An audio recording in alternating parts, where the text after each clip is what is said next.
Bonjour à tous. J'espère que vous allez bien. J'espère que vous vous portez bien. Je suis vraiment content d'être là ce matin. Aujourd'hui, c'est quoi aujourd'hui? La fête des mères. Ok, super. Il y a beaucoup d'amour dans les en tout cas. Vous êtes tout beaux, vous êtes toutes belles. Que Dieu vous bénisse abondamment. Alors on va pouvoir commencer notre talk show. Je sais qu'il était attendu de tous. Je sais qu'on l'attendait depuis un moment, mais voilà, nous y sommes. RAF Love 2026. Est-ce qu'on peut acclamer le Seigneur?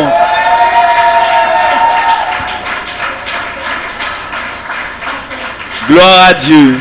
Eh bien, sans plus tarder, je vais pouvoir appeler auprès de moi le couple pastoral Sichimbi. On peut acclamer Dieu pour leur vie?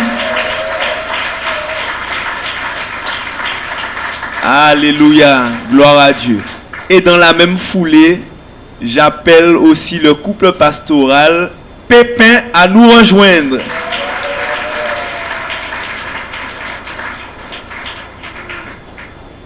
Alléluia. Je sens qu'on va passer un bon moment. Soyez détendus, ça va aller.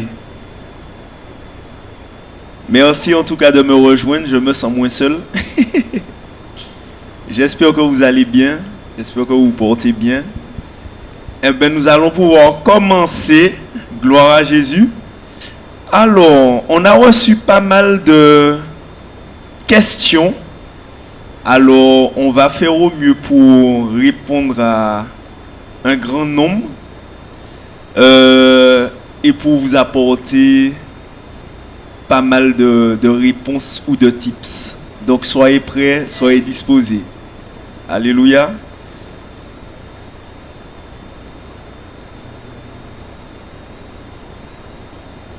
Ok. Eh bien, on va commencer sans plus tarder par la première affirmation. Alors, quelqu'un a posé la question. Enfin, plutôt l'affirmation. On va répondre par oui ou pas, enfin pour ou contre, avec les tickets que vous avez. Vert pour on est ok, rouge pour on n'est pas d'accord. Alors, pour ou contre, suis-je obligé de me marier? Levez bien, mettez bien en évidence pour qu'on puisse voir. Waouh! Waouh! Ah ouais, waouh! Le rouge là. Maman, le verre est noyé dans le rouge. Bon, au moins. Seigneur. Alors, je veux juste m'assurer que ceux qui ont mis vert, est-ce que vous avez bien compris? Non, alors je dis pas que c'est pas vert, hein, mais est-ce que vous vouliez vraiment mettre vert? C'est ça. Ah ouais, la personne ne sait pas. C'est-à-dire, l'affirmation c'est je suis obligé de me marier. Est-ce que c'est vrai, je suis obligé de me marier? Ou ben c'est pas vrai, je suis pas obligé de me marier? Est-ce qu'on peut juste refaire le lever pour être sûr? On refait le sondage. Alors, qui est pour, qui est contre? Ah, mais il y a moins de verts. Levez bien les verres, levez bien. Les verts, n'ayez pas peur, parce que les verts... Waouh. Alors, la majorité a mis contre. Oh mon Dieu. Eh bien, est-ce qu'on peut faire à la limite demander à quelqu'un qui a mis vert pourquoi il a mis vert? c'est ça. Alors, qui lève la main parmi les verts, qui veut répondre à la question? Pourquoi tu as mis vert? Vas-y, est-ce qu'on On peut lui donner le micro, s'il te plaît? Bonjour frères et sœurs. Bonjour, José. Bonjour, José. Parce que je considère que Dieu a créé l'homme et la femme, c'est pour vivre ensemble, pour s'unir. Donc on n'est pas fait pour rester seul. Les mariés, c'est vers le respect d'un à l'autre. Ok. C'est ça, effectivement. Il n'est pas bon que l'homme soit seul, je lui ferai une aide semblable. D'accord, ça s'entend, ça s'entend. Mais le mot qui est utilisé, c'est obligé. Obligé, maintenant. C'est obligé. Est-ce qu'on est obligé? Est-ce qu'on a forcé les gens à se marier ici? On nous a pas forcé, on nous a pas obligé. Maman. Wow, ok. D'accord, très bien. Eh bon, on va pouvoir continuer. Alors, S'il y en a qui veulent Ah oui. tu peux. vas-y. Alors moi je dirais quand même qu'on n'est pas forcément obligé de se marier. Donc au sujet du célibat, je n'ai pas un ordre du Seigneur, mais je donne mon avis. Moi qui suis devenue digne de confiance grâce à la miséricorde du Seigneur, je pense que le célibat est une bonne chose. Donc on n'est pas forcé pour moi de se marier. C'est quelque chose qui vient. Naturellement. Effectivement. Bon, peut-être le terme obligé, voilà, ça stresse plus d'un. Bon, de toute façon, qu'est maillé, hein. Mais par rapport à ça, je rebondis sur ce que Orphée a dit parce que, Jérémy a dit tout à l'heure qu'on n'a pas pu prendre toutes les questions parce qu'il y en avait quand même pas mal. Et il y avait des questions aussi, on ne pouvait pas répondre comme ça un dimanche. D'autres questions, on répondra un samedi en circuit fermé. Parce que ça allait être trop compliqué de répondre là comme ça. Mais parmi les questions, je me souviens qu'il y en a une qui traitait notamment de la notion du don de célibat, par exemple. Parce qu'on peut voir dans la Bible aussi la notion de dire, quand on parle d'être obligé d'être marié, c'est-à-dire que forcément tout le monde doit se marier. Or, dans la Bible, on trouve aussi la notion de don de célibat. Bon, je ne sais pas si quelqu'un là, en tout cas, chacun se gère à ce niveau, mais la Bible ouvre la porte à cette réalité selon laquelle quelqu'un peut avoir reçu la capacité de demeurer célibataire.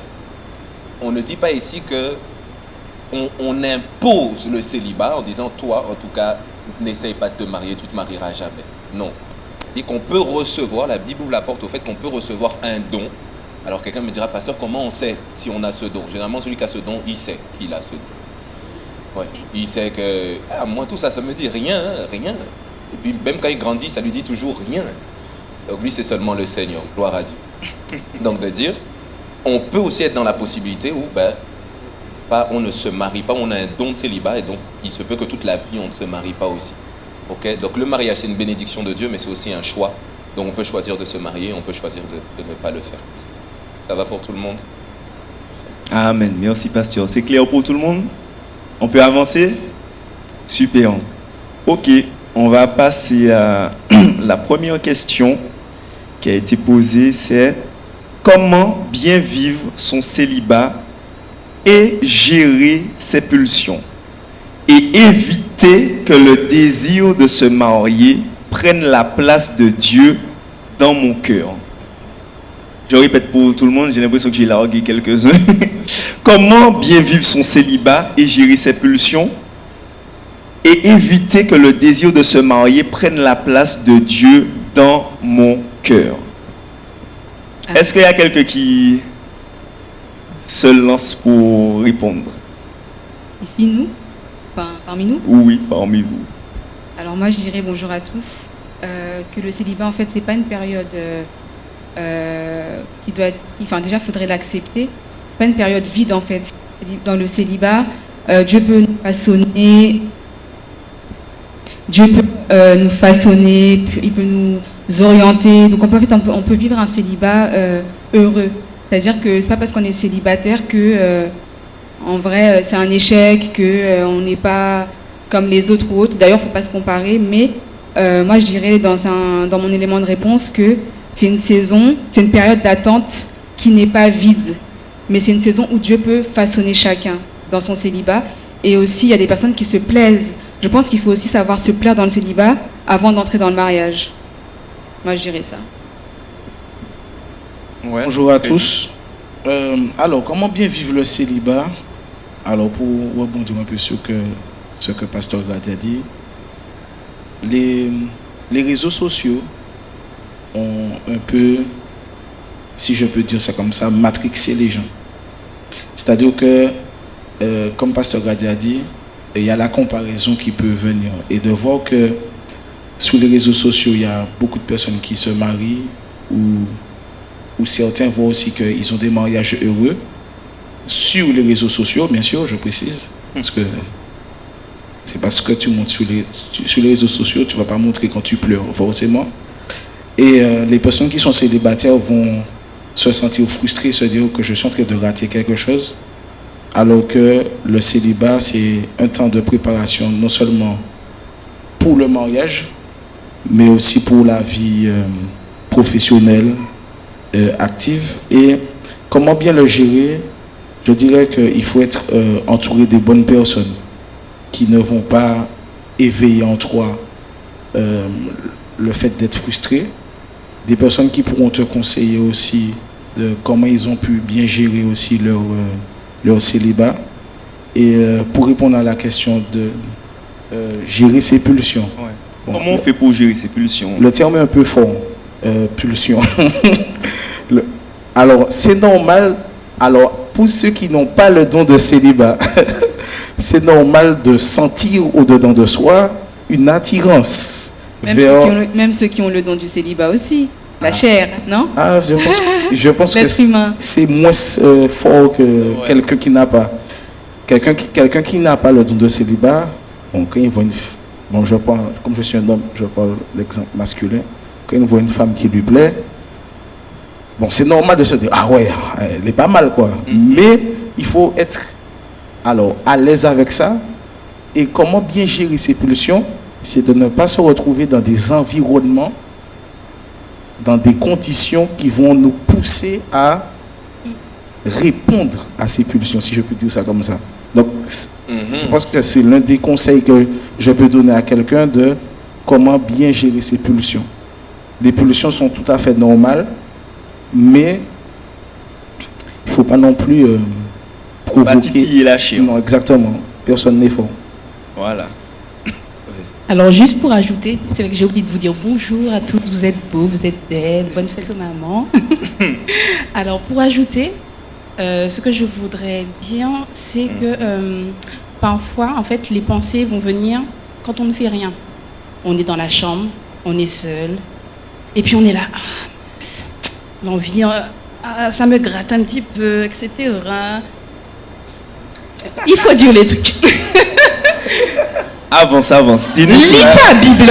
Dis-nous tout. On a besoin de savoir. Il y a des gens qu'on de comprendre là. Les médias, il y a des moments, mais t'es muet sur le live. Reste entre nous. Non, c'est vrai que ça peut être compliqué. Il faut savoir en fait gérer les pensées parce qu'en fait dès qu'on nourrit la pensée, oublie en ça. Essayez d'éviter de nourrir la pensée. Lis ta Bible, endors-toi. Va, rallume la télé si tu veux. Fais autre chose. Mais si c'est chaud de passer si tu n'arrives pas à dormir, va faire du sport. C'est ça. Envoie un message à une soeur, envoie un message à un frère. Ça va pas, j'ai quelque chose. Envoie un message à une soeur si t'es une soeur. Tu es une soeur, bien sûr. Hein? Le frère, il va te dire rendez-vous 22h. Aïe. Seigneur.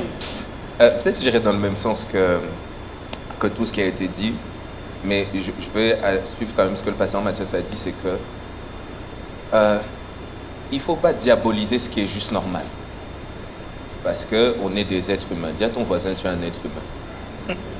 Je suis un être humain. Et le problème, c'est que si tu enlèves ça du calcul, tu vas encore plus souffrir parce que tu auras l'impression que c'est moi qui ai un problème. Le corps humain a son fonctionnement. D'ailleurs, si tu ne sens jamais rien, peut-être c'est là qu'il y a un problème. C'est-à-dire tu ne sens jamais rien. Donc personne ne t'attire, rien ne t'attire, ton corps ne te gratte pas comme on fait à dire. Donc il n'y a rien. Peut-être là, il faut peut-être se poser la question. Soit vraiment, bon, tu as le don de célibat, soit vraiment toi tu es consacré, donc à un niveau, même, je ne sais pas. Mais même dans la consécration, il n'y a aucune consécration qui va faire taire la notion de chair. Okay? Donc il y a cette notion-là, mais j'aime un texte qui dit ceci, il dit, dans Romains chapitre 8, verset 5, il dit, non plutôt au verset 12, il dit, ainsi donc frères et sœurs, si nous avons une obligation, ce n'est pas celle de vivre à la manière de l'homme livré à lui-même. Dans d'autres versions, on dit, on n'est pas censé être redevable à la chair. Ça veut dire quoi? C'est-à-dire qu'on peut sentir des choses, mais ce n'est pas parce que tu sens que tu dois pouvoir répondre à ça. Ce n'est pas parce que tu sens que tu dois obligatoirement l'évacuer de cette manière. C'est-à-dire, ce qui fait que tu sens ce que tu sens peut être évacué autrement. Quand je dis autrement, qu'on s'entende bien. Yes. Tu peux aller à la salle de sport. À la salle de sport, tu soulèves des haltères. Tiens. Ça va te fatiguer, tu vas rentrer dormir, ça va aller. Ou bien, tu vois, fais une activité qui va te permettre, comme on fait à dire, de te changer les idées. Ne reste pas focalisé sur ça, j'ai envie. Et puis, quand tu commences à visualiser, parce que tu peux aussi avoir envie, mais tu n'as pas de crush, tu n'as pas de relation, tu vois pas quelqu'un. Mais des fois, tu peux aussi être dans un cadre où il y a quelqu'un qui te plaît et tes pensées sont focalisées sur la personne aussi. Donc de dire non, diversifie, parle avec des frères, va voir des sœurs si tu es une sœur, mais vraiment essaye de faire autre chose, ok? Et puis quand tu résistes à la tentation, il y a un moment donné où tu sens que dans ta discipline, maintenant, tu arrives à le faire. Comme quelqu'un a dit pour finir, il n'y a pas d'hommes forts, il n'y a que des hommes prudents. Il n'y a pas de femmes fortes, il n'y a que des femmes. On se dit, ne pense pas que non, moi ça va, je vais gérer. Non, sois humble, tu vois. Apprécie le fait que Seigneur, j'ai besoin de ton aide. Parce qu'il faut le dire, la prière aide aussi. Au-delà de faire du sport, de lire la Bible, prier aussi, ça aide à tenir face à la tentation. La Bible du reste dit veiller et prier. Donc, affectionnez-vous aux choses de Dieu, lisez la Bible, priez, venez régulièrement à l'église. Et ça va aussi aider à tenir dans la sanctification. Exactement. Parce qu'il y a une deuxième question, c'était comment éviter que le mariage ne prenne la place de Dieu. Comment le désir de se marier prenne la place de Dieu dans mon cœur. Alors, comme on vivait pas dans les siècles précédents, donc je ne peux pas répondre par rapport au siècle précédent, mais je pense que dans notre génération, le mariage est devenu une idole. Ouais. Par rapport à ce que je disais tout à l'heure là, les réseaux sociaux et le fait de voir que il y a des moments dans la vie de l'église, il y a comme une saison qui est ouverte et il y a beaucoup de mariages qui se multiplient et de voir que toi tu n'es pas encore entré dans cette saison-là, tu peux te comparer aux autres et ton sujet de prière numéro 1, ça va être le mariage. Tu vas faire que penser au mariage alors qu'il y a peut-être d'autres choses que Dieu veut pour toi. Et comment éviter ça? C'est vraiment, je reviens sur ne pas se comparer aux autres. Chacun a son couloir, chacun a sa saison, chacun a le temps que Dieu a prévu pour lui ou pour elle. Et comment éviter que le désir de se marier prenne la place de... C'est vraiment aussi faire de l'introspection, de se dire est-ce que là ça prend pas une trop grande place dans ma vie de ce que je veux absolument me marier. Alors que comme on l'a dit dans la première affirmation, ce n'est pas une obligation de se marier. Et peut-être que ce n'est pas une obligation de se marier à cette saison-là. Peut-être que Dieu a quelque chose à faire au-dedans de toi avant de pouvoir te marier. Mais tellement tu es focalisé sur le fait de vouloir te marier, tu es en train de retarder le travail que Dieu veut faire dans ta vie pour que tu puisses entrer dans la saison du mariage. Donc ce serait ça que je pourrais donner comme petit conseil, c'est surtout ne pas se comparer aux autres et savoir le temps dans lequel Dieu me place à cette période-là. Et justement, je vais aussi sur ce que tu as dit avant de laisser répondre les autres, c'est que même dans ça, bon, vous allez penser que c'est trop biblique, hein, mais par exemple, quand la Bible dit chercher premièrement le royaume des cieux, ça fait partie des choses qui peuvent aussi préserver notre cœur. C'est-à-dire, je dois être conscient que ce qui doit primer devant tout, c'est d'abord Dieu, sa volonté, ce que Dieu attend de moi. Si je suis focalisé sur sur ma relation avec Dieu, sur ce que Dieu attend de moi, le mariage viendra comme quelque chose qui vient s'ingérer dans le temps parce que c'est la saison dans laquelle Dieu a fait les choses. Et ça ne deviendra pas genre quelque chose de forcé où nous, c'est vraiment nous qui voulons ouvrir la porte parce qu'il faut absolument qu'on se marie maintenant. La réalité, c'est que je pense que si on laisse Dieu à sa place, le mariage aussi aura sa place. Commençons par là où on doit commencer et les choses viendront dans l'ordre.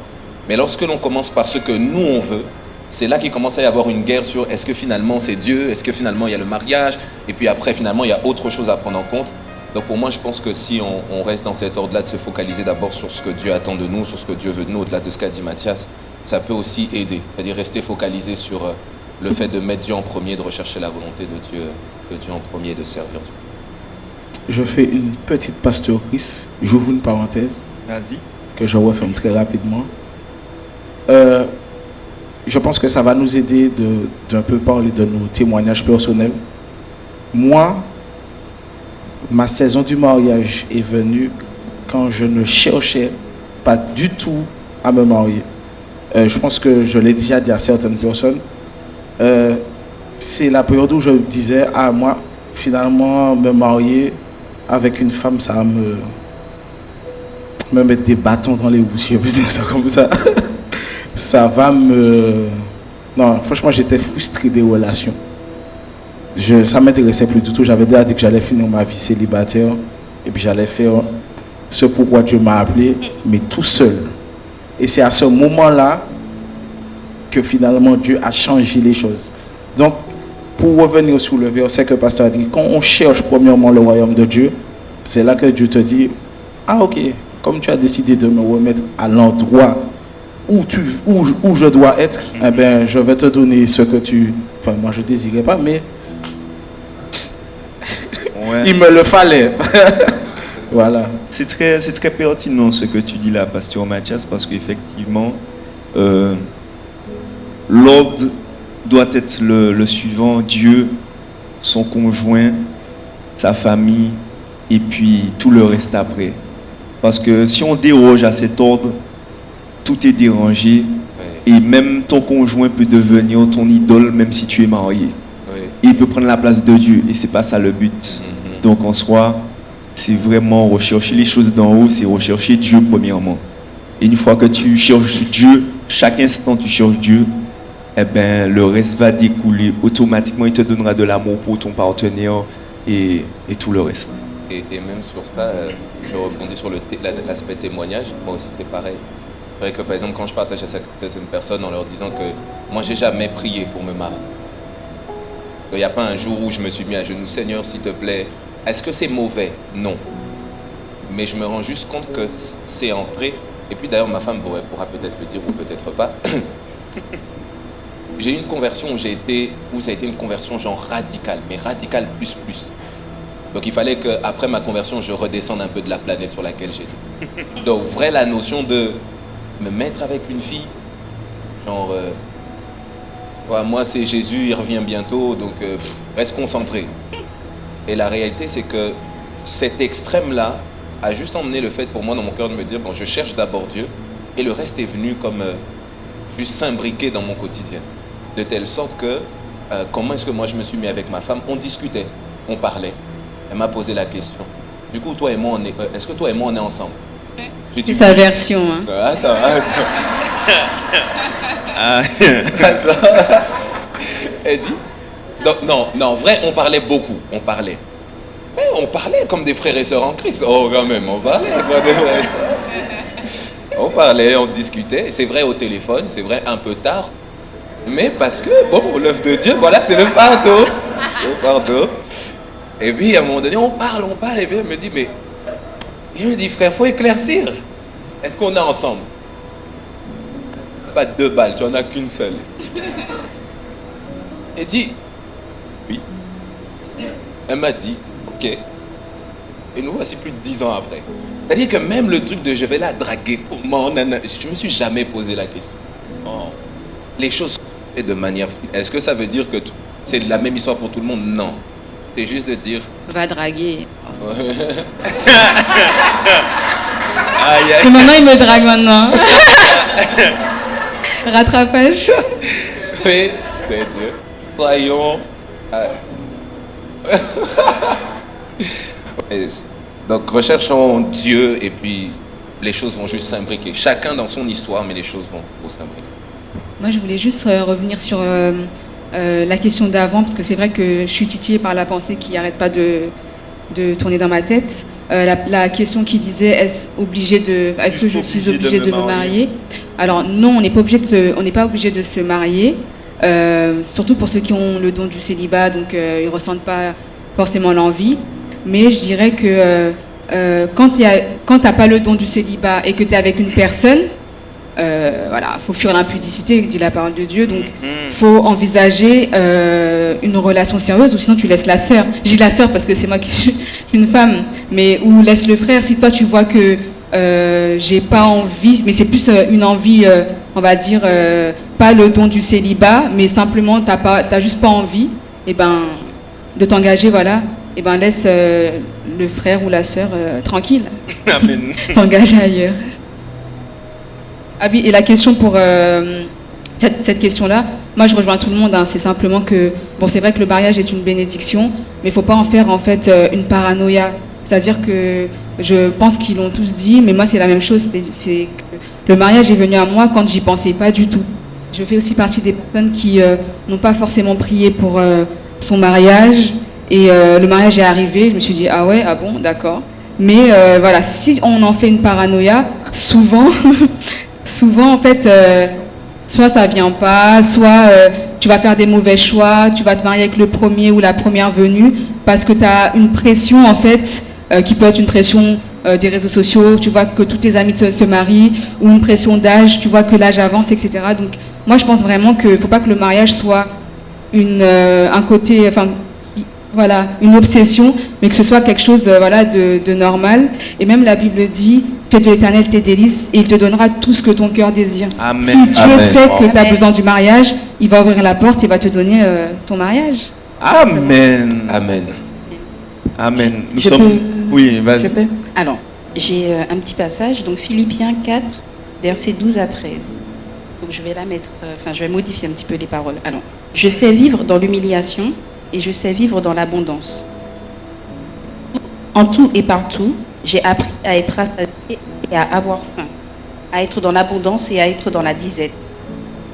Et maintenant, j'aimerais dire, je sais vivre dans l'humiliation et je sais vivre dans l'abondance. En tout et partout, j'ai appris à être célibataire et à être mariée. Merci. Wow. En tout cas, on a été vraiment richement bénis par ces éléments de réponse. Je pense que ça a permis à plus de voir un peu les choses sous un autre angle. C'est le but, c'est de nous permettre au travers de la Bible de voir les choses sous un autre angle. On va passer à une autre question. Alors la prochaine question est la suivante. À quel moment je peux envisager une relation? Et là, je vais laisser le public me répondre. À quel moment je peux envisager une relation? Alors, lancez-vous, ne vous battez pas. Levez la main, on va vous donner un micro. On veut vous entendre, cher public. Vous avez des choses à nous dire. Ne soyez pas timide. Alors, qui se lance? Qui répond à la question? Jessie, ok? Jessie a levé la main. Nous t'écoutons, Jessie. Bonjour. Bonjour. Bonjour.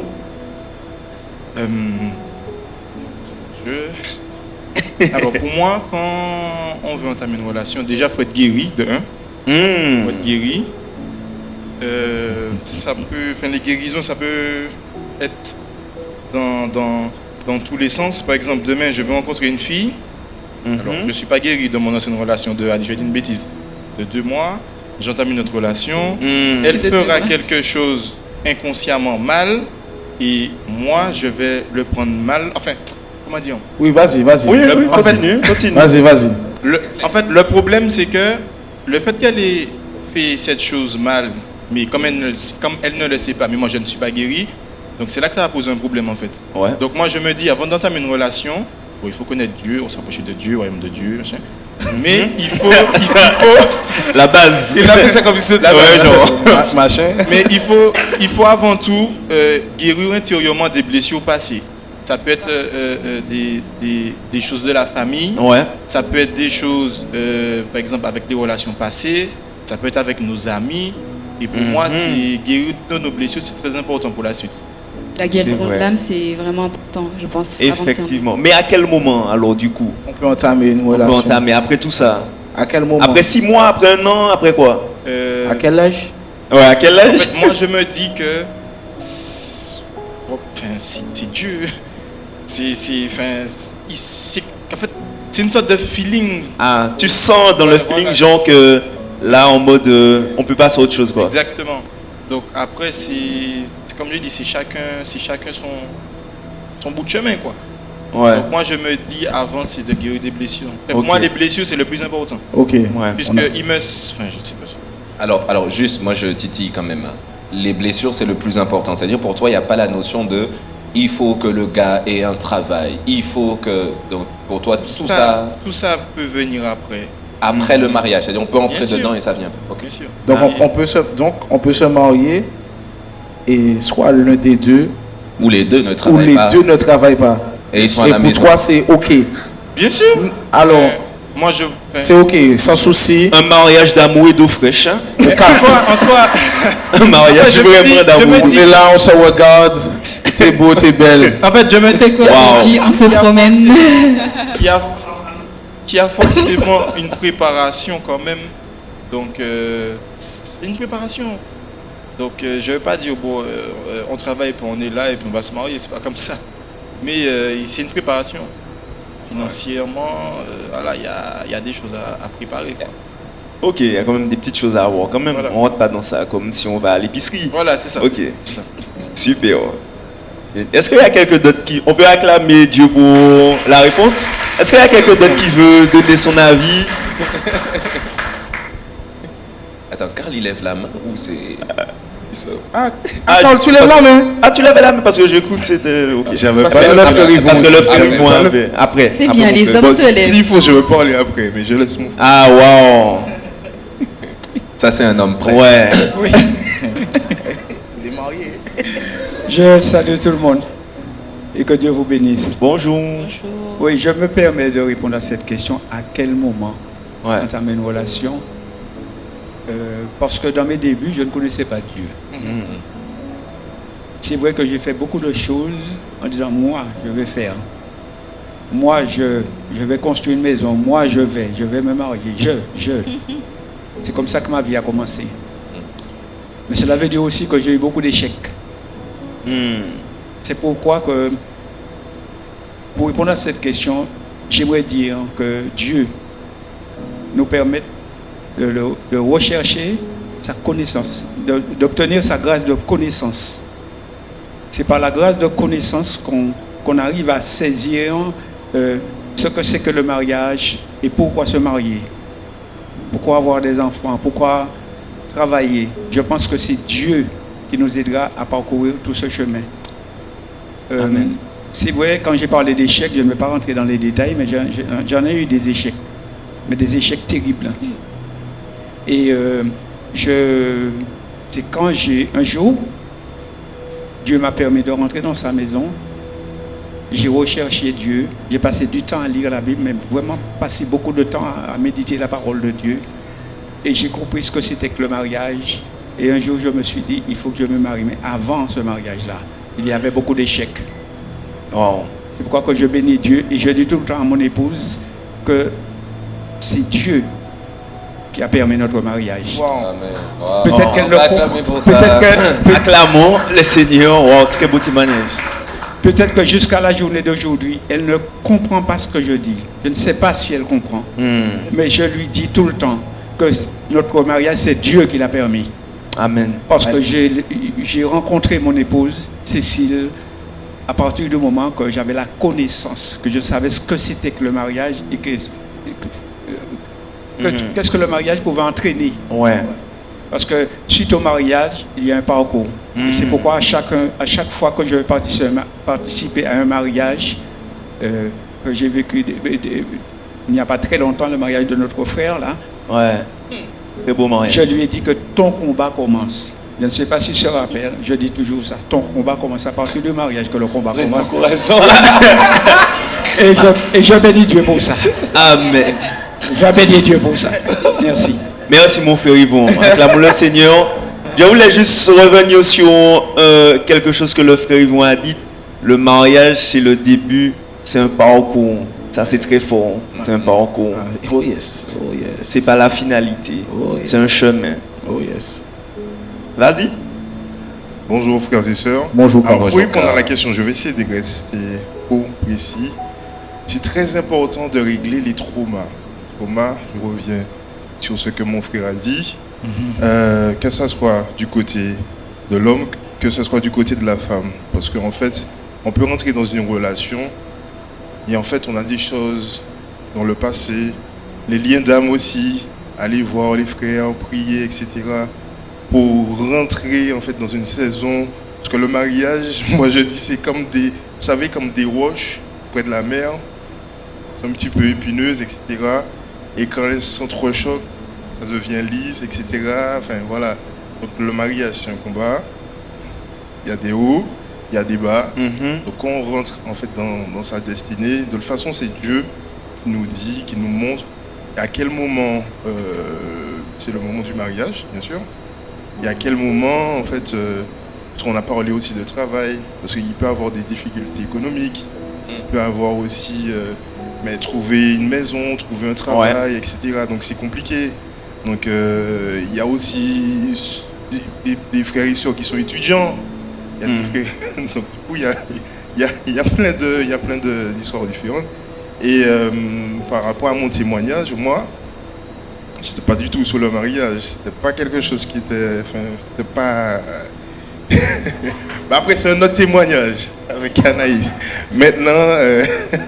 Je me rends compte que la plupart des frères, ils étaient pas sur ça. Hein. Non, c'était pas... Ou bien c'est seulement les sœurs qui étaient les sœurs à fond, mais les frères, on n'était pas sur ça. C'était pas dans mon optique. Mais en fait, on a, par exemple, des convictions personnelles, mais qui ne sont pas les convictions de Dieu. Et Dieu a mis Anaïs sur ma route. Et c'est elle qui me permet de pouvoir évoluer, d'être un homme meilleur. Et maintenant,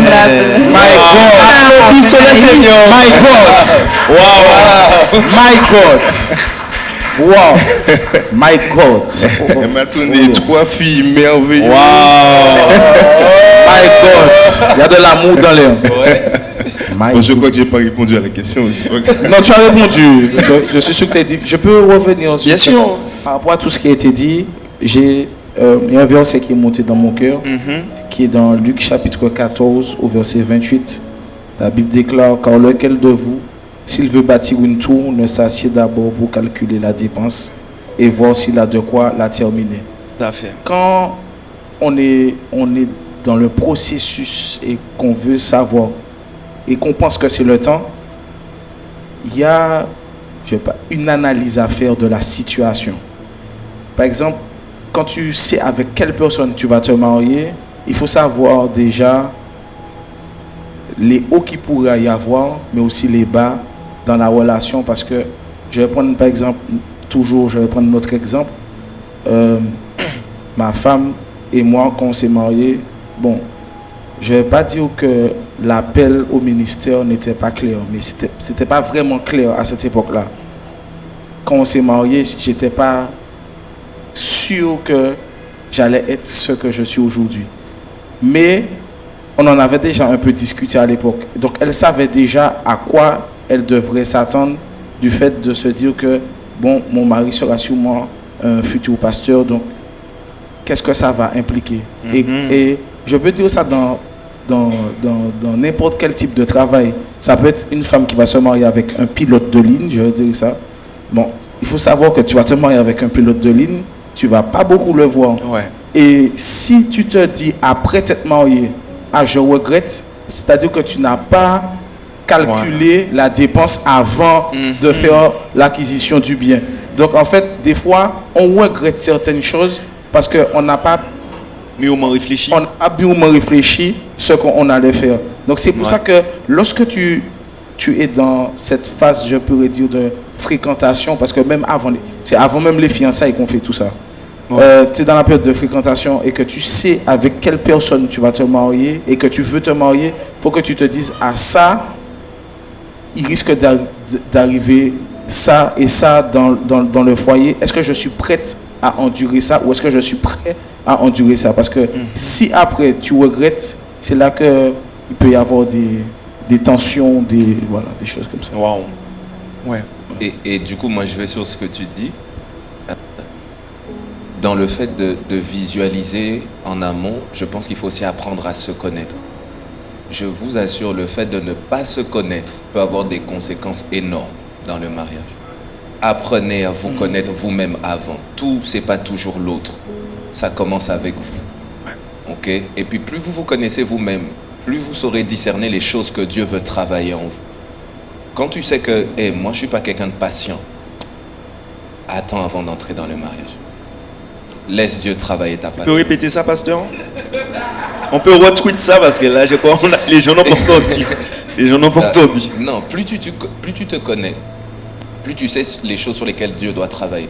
Ça peut être la patience, mais ça peut être beaucoup de choses. Par exemple, tu sais que dans ton cœur, tu as cet aspect d'amour de l'argent. Travaille ça avant. Parce que sinon, tu risques d'être dans un mariage. Et chaque fois qu'il va faire plaisir à l'autre, tu vas commencer à calculer, est-ce que je peux dépenser, il y a 30 centimes, est-ce que... Et puis tu vas frustrer l'autre parce que l'autre va se dire, lui il est en train de calculer alors que moi j'aurais aimé qu'on me fasse plaisir. Et donc au final on rentre dans un truc où chacun est en train de se battre et on n'arrive pas à s'accorder. Donc apprendre à se connaître soi-même, c'est aussi se dire, ok, je ne suis pas parfait, il y a des choses que Dieu va œuvrer en moi. L'autre répercussion, c'est que quand tu ne te connais pas toi-même et que tu rentres à l'intérieur, ça sera toujours de la faute de l'autre. C'est toujours l'autre qui n'est pas assez patient, c'est toujours l'autre qui ne fait pas les bons choix, c'est toujours l'autre qui ne parle pas bien. Non, apprends à te connaître. Apprendre à se connaître, c'est aussi savoir que ça, ce trait de caractère que j'ai là, c'est pas bon. Cette façon-là de fonctionner, c'est pas bon. C'est vrai que j'ai pris ça de papa ou de maman, mais quand je regarde moi-même et ce que Dieu peut attendre de moi, comme Mathias l'a dit, d'avoir cette projection, je sais que ça ne peut pas matcher. Et puis ça me donnera aussi, même dans le cadre du mariage, d'accepter que Dieu utilise l'autre pour me perfectionner. Parce que des fois, quand tu sais que tu n'es pas patient, tu vas dire, Dieu m'a donné cette femme pour travailler ma patience. Et c'est ok. Le ciel est ok, la terre est ok, c'est ok. Parce que dans le cadre du mariage, je le dis toujours, Dieu utilise l'un et l'autre pour vous perfectionner mutuellement. Donc Dieu va donner des traits de caractère à l'un à l'autre, des facultés à l'un à l'autre, qui vont toi te permettre à ce contact-là de dire, il faut que je change. Mais si tu n'es pas prêt à ça, ça risque d'être très compliqué d'entrer dans la saison du mariage. C'est ce que j'avais ajouté, je sais pas. Oh. Ok. Vas-y. Bonjour tout le monde. Alors pour répondre à la question, c'est vrai qu'ils ont parlé des traumas, des blessures, il faut être guéri, mais aussi il faut être prêt. Alors, pour ma part, pour parler un peu de ma situation, avant d'être marié avec Hélène, moi j'étais fiancé auparavant. Quand j'étais fiancé auparavant, ben ça n'a pas fonctionné, ça n'est pas allé au bout parce qu'il y a des choses qui n'allaient pas. Mais on n'était pas aussi, nous tous les deux, prêts à cette situation, à cette phase-là. Après, j'ai rencontré Hélène, mais il faut savoir que je n'étais pas destiné à me marier avec Hélène. Ce n'était pas dans mon objectif. Tellement qu'elle peut même confirmer. Il y a même un frère, je lui ai dit, mais regarde, la sœur est disponible. Va voir la sœur, discute avec la sœur. Non, je vous dis. Chacun son témoignage. Voilà, j'étais pas destiné à vraiment me dire, ouais, je vais... Ok, je la trouve jolie, mais ça s'arrêtait là. Tellement qu'à cette période-là, moi, j'étais focalisé sur autre chose. Et c'est quand on a commencé à discuter un peu plus, mais vraiment, moi, j'étais en mode, j'encourage la sœur, je discutais avec la sœur. Wow. Et quand elle était partie en Guadeloupe et quand elle est revenue, elle m'a dit, ouais, il faut que je te voie, il faut que je te raconte ce qui m'est arrivé. Et là, j'ai senti qu'il fallait que j'aille. Et au fur et à mesure, les choses ont évolué sans pouvoir arriver jusque-là. Surtout que je lui avais dit que le 1er décembre 2024, le jour de son anniversaire, en 2025, tu trouves ton mari. Mais... Il était juste à côté. Voilà. C'est ça. Mais moi, je ne parlais pas de moi. Voilà. Donc, les choses ont évolué. Et à un moment donné, elle me parle du mois d'avril. Elle me dit, en avril, on va se fiancer. Je dis, mais qu'est-ce qu'elle me raconte? Moi, je voyais ça loin. Parce que je me dis, on va prendre le temps en avril. Mais quand je discutais avec une soeur, elle me dit, avec une amie, elle me dit, avant mai, je te marie. Tu vas te fiancer. Et quand j'analyse la situation, je vois maman qui lui dit, passe à la maison quand tu veux. Quand je vois mon frère qui descend, avec plus de 4 ans qui n'était pas venu, il vient avec les 7 enfants. Tout ça, c'est orchestré. Et en fait, effectivement, quand Dieu est dans l'affaire, yes. Quand Dieu, même si tu ne travailles pas, c'est vrai que on s'est tellement arrêté, c'est oui, il faut travailler, il faut avoir de l'argent. Oui, c'est vrai. Mais quand Dieu aussi décide que c'est le moment, il va pouvoir aux besoins. Et quand je regarde ma situation actuellement, je finis bientôt ma formation, donc je n'ai pas forcément une rentrée d'argent comme il faut. Mais le Seigneur me donne toujours la possibilité déjà de payer le loyer. Donc déjà, le loyer, il est déjà payé. Gloire à Dieu. Et en fait, quand on sait la situation, là, on part d'une notion de sacrifice. Par exemple, moi, je fais beaucoup cette notion de sacrifice. Dans le sens où, si ma femme va acheter à manger, on va prendre un McDo, elle va prendre un gros menu, etc. Moi, je sais que j'ai faim, mais je vais juste prendre une part de frites. Parce que je fais cette notion de sacrifice. Parce que je peux faire utiliser l'argent pour des choses un peu plus concrètes. D'accord. Mais quand Dieu, je vous dis, quand Dieu est dans l'affaire, Dieu est dans l'affaire. Si, par exemple, ma femme est au travail, j'ai pas d'essence dans la voiture, j'ai aucun problème. J'ai ça, j'ai ma musique, je mange, je vais à Fort-de-France, je fais mes affaires. Et je vais partout. Parce que je sais que ça c'est pour un temps. Et dans le mariage, Dieu a pourvu. Si je vous dis que Dieu a pourvu, Dieu a pourvu. Alors je donne quelques exemples et je laisse la place. Quand on devait payer le photographe 800 €, il m'appelle et il m'a dit, tu sais, le Saint-Esprit m'a dit, non, de vous libérer financièrement, j'ai pas envie d'avoir de problème avec le Saint-Esprit. Notre lune de miel, on l'a fait dans un hôtel, on avait l'argent pour payer. Il y a quelqu'un qui nous a dit, non, j'ai déjà tout payé, avec petit déjeuner compris, suite, enfin on avait une grande chambre. Waouh. Voilà. Le Seigneur est bon. Voilà. On peut acclamer Dieu pour ça. Dieu a mis sa main. Et même pour ceux qui ont vu le costume de mon mariage, la seule chose que j'ai payé, c'est les initiales. Le J et le E. Tout Dieu a pourvu. Non, quand je vous dis Dieu a mis sa main, Dieu a mis sa main. Merci beaucoup, Jojo. Merci beaucoup. Amen, amen. Je voulais revenir sur deux choses que Joël a dites.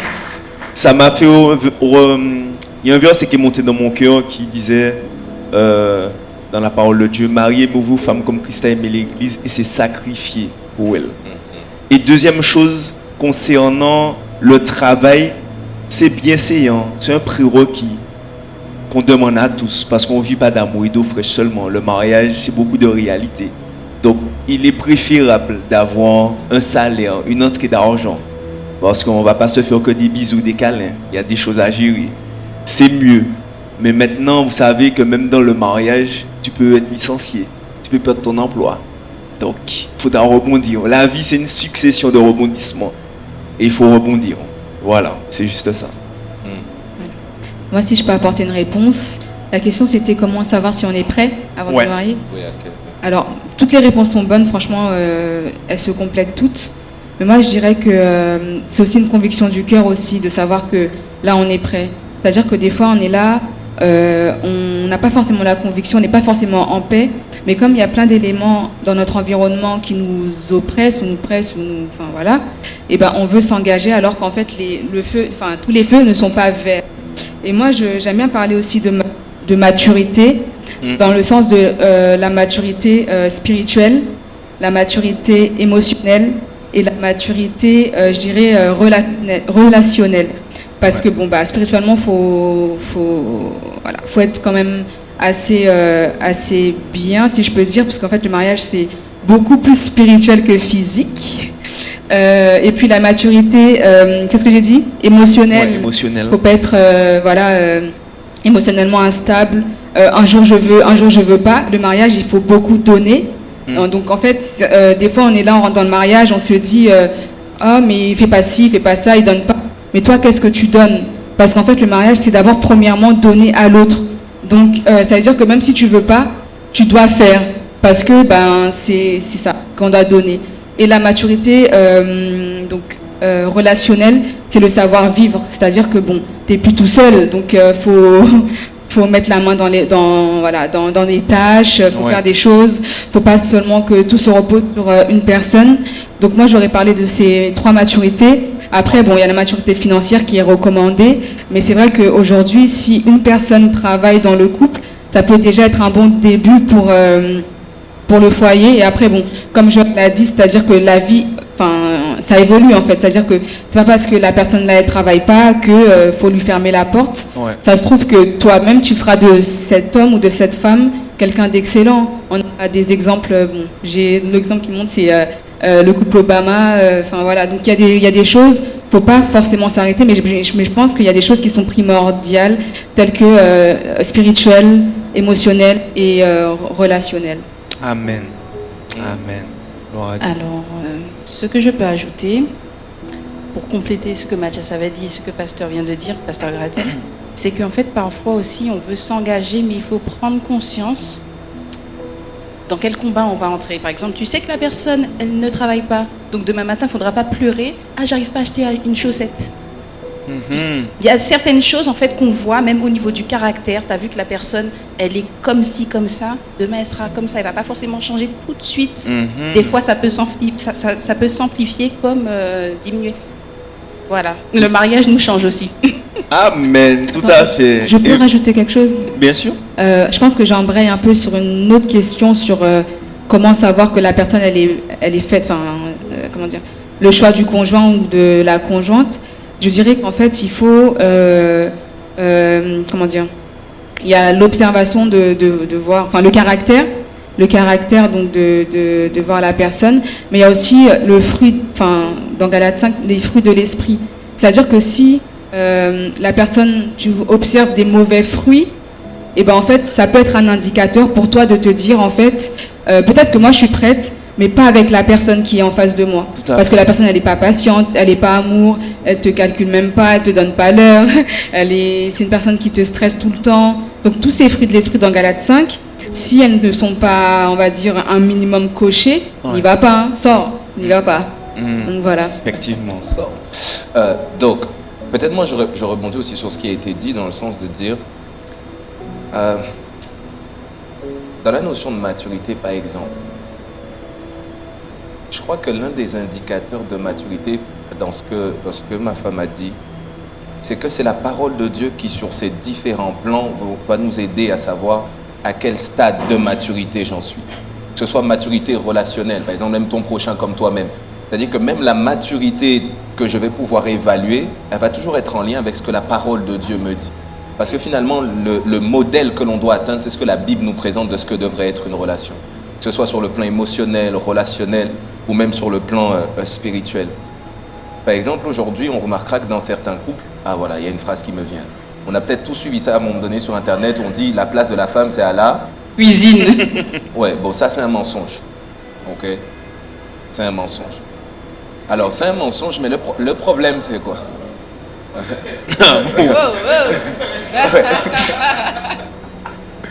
Alors, c'est de dire, c'est pas une vérité. Est-ce qu'on est d'accord sur ça? C'est pas une vérité. C'est pas une vérité. Seulement, il faudra avoir une certaine maturité pour comprendre que c'est pas réservé à la femme. Ça demande d'être suffisamment mature pour ne pas tomber dans ça. Il y a beaucoup de croyances que l'on a qui démontrent notre immaturité. Parce que ce sont des croyances qui ne sont pas bibliques, ce pas des vérités, et ça émane même pas de la pensée de Dieu, mais parfois d'un système culturel qui a été préétabli et avec lequel nous, on veut aussi se conformer. La Bible dit qu'on a été délivré de la vaine manière de vivre qu'on avait hérité de nos pères ou de nos ancêtres dans d'autres versions. Ça veut dire qu'il y a des choses avec lesquelles Dieu n'est pas d'accord et il faut suffisamment de maturité. Parce que la Bible dit l'homme spirituel juge de tout. De dire ce comportement-là, c'est pas bon. Cette façon de penser-là, c'est pas bon. C'est-à-dire que si je suis suffisamment mature, je dois accepter dans le mariage, tu peux être un homme, mais tu ne vas pas mourir si tu passes le balai. Amen quelqu'un. Amen. Amen. Tu peux être un homme, tu ne vas pas mourir si tu fais la vaisselle. Amen quelqu'un. Amen. Amen. Mais ça demande de la maturité. Yes. Descendre le linge aussi. Amen. Et tout ça dedans. Ok, donc voilà pour moi. Amen. Donc vous voyez, d'accord, on va prendre une dernière question dans le public et puis on va continuer. Alors juste petite parenthèse pour rassurer tout le monde, c'est pas le seul Raflov qu'il va y avoir parce que il y a énormément de questions. L'engouement est grand. Ouais. On va refaire. Vas-y mon frère André, nous t'écoutons. Oui, bonjour, je dirais que tout ce qu'on a dit c'est formidable, c'est bien. Mais il est très important d'avoir la vision du Seigneur, la vision de Dieu, et de servir. Et quand on met cela devant, il y a des choses qui sont cachées, qu'on ne connaît pas, on ne sait pas. et que le Seigneur nous révèle. Et à partir de ça, on pourra les traiter. Et je dirais que ça peut être des choses ancestrales, des choses enfouies qu'il faut vraiment combattre si on veut arriver jusqu'au bout. Parce qu'il y a des grandes incompréhensions. On se demande, mais ça se retrouve. Pourquoi c'est ainsi? Pourquoi c'est comme ça? Et on ne comprend rien. Et quand on a mis le Seigneur devant, le Seigneur te dit, voilà la racine, il faudrait arracher ça si tu veux que ton mariage devienne. Voilà. Amen. Donc, mes bien-aimés, vous avez vu tout ce que cela comprend pour pouvoir ensuite envisager une relation. On a parlé de guérir, on a parlé du caractère, on a parlé de la projection, ce que tu seras dans 5 ans, dans 10 ans, dans 20 ans. Et est-ce que cette personne-là que tu fais le choix de mettre à tes côtés va pouvoir assumer et endosser la responsabilité de ce que cela incombe. La maturité et les fruits. Il y a un adage que j'aime beaucoup qui dit le mariage rend la vue, mais l'amour rend aveugle, mais le mariage rend la vue. En soi, le mariage rend la vue, croyez-moi. Et s'il y a des choses que tu n'avais pas vues sur ton caractère ou ta personne, crois-moi, le mariage va rendre la vue claire. Vérité. Claire et nette. Ce sera clair. Ce sera clair.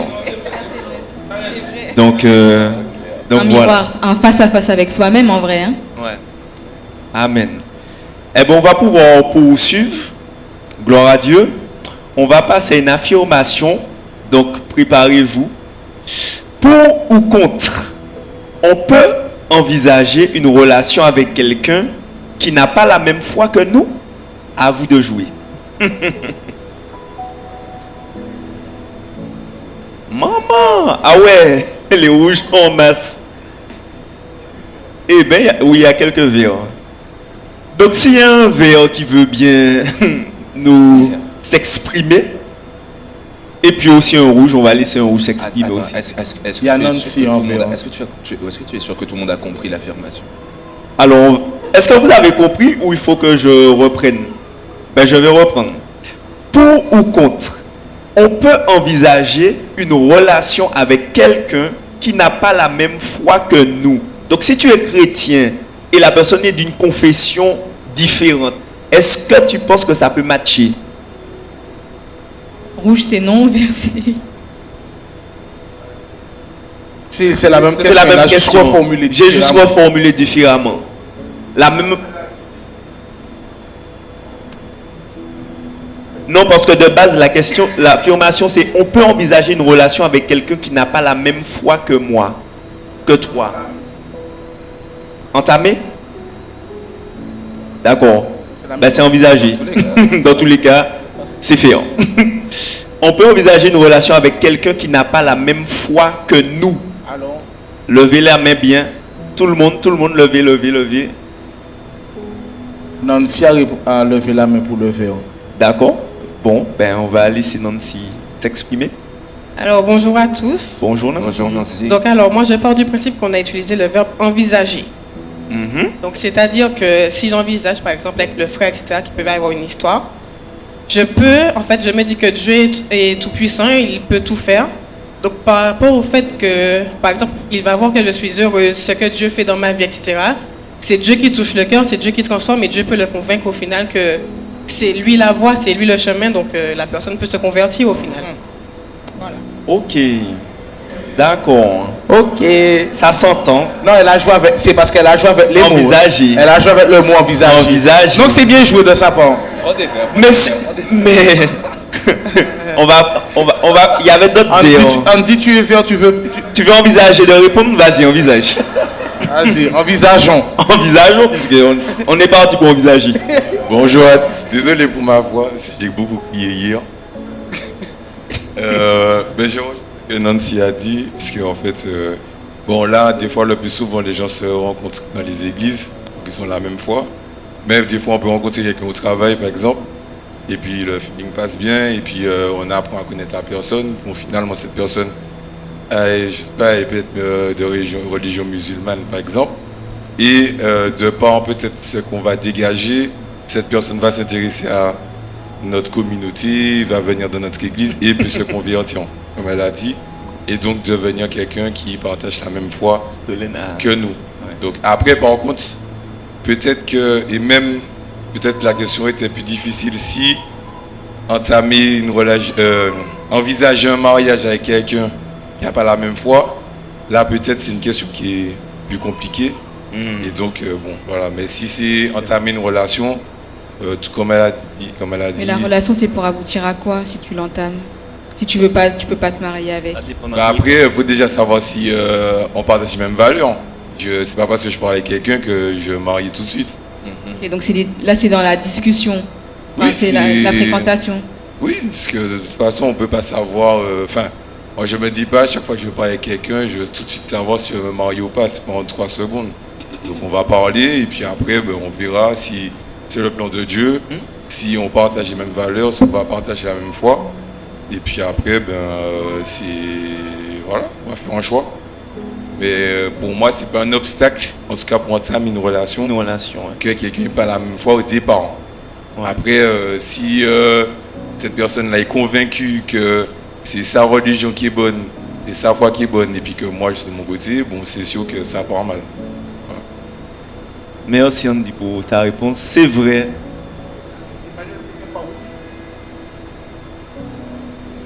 Au milieu, comment ça, au milieu? C'est vieux, c'est soit t'es chaud, soit t'es...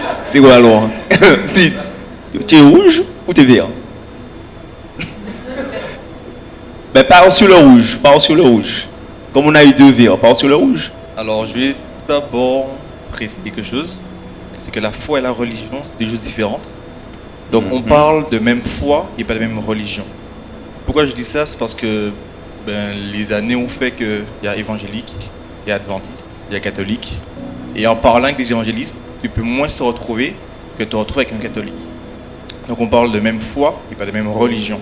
Ça c'est la première chose que je vais préciser. C'est ça que justement je suis entre les deux. C'est que oui, on peut se marier avec la même foi, mais ce que moi j'entends par le mot foi n'est pas forcément ce que nous entendons tous du mot foi. C'est que la foi et la religion c'est différent. Et deuxièmement, je vais dire aussi que on a tous une foi différente. Enfin, selon moi, on a tous une foi différente. La foi peut être basée sur les mêmes fondations, mais finalement l'édifice que ça va apporter ne sera pas la même. C'est pour ça que certains ont la foi de déplacer des montagnes et d'autres non. Ça ne veut pas dire que je ne vais pas me mettre avec quelqu'un qui a la foi de déplacer des montagnes. Au contraire, ça peut m'élever. Et du coup, selon moi, oui, on peut se mettre avec quelqu'un qui n'a pas la même foi que moi. Par contre, il faut qu'on ait les mêmes bases. Et pour moi, c'est les bases qui vont évoluer. Et si on a la même vision, on peut atteindre à avoir la même foi. Parce qu'on est là pour se compléter, former qu'un. Donc finalement, avoir d'un point de vue idyllique, la même foi. La deuxième chose que je vais apporter, même si ce n'est pas la question, c'est que pour moi, se mettre en relation avec quelqu'un qui n'a pas les mêmes bases que nous n'est pas forcément bien, même si on se dit qu'à terme, la personne aura les mêmes bases. Parce que quand on fait quelque chose dans le but d'avoir quelque chose, le résultat qu'on a n'est pas forcément le bon résultat. Alors je vais reformuler.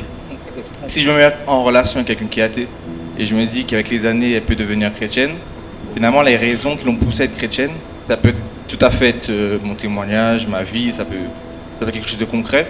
Comme par amour, pas d'une mauvaise intention, mais cette personne peut venir à Dieu, enfin venir à la religion sans réellement venir à Dieu. Donc voilà. Wow.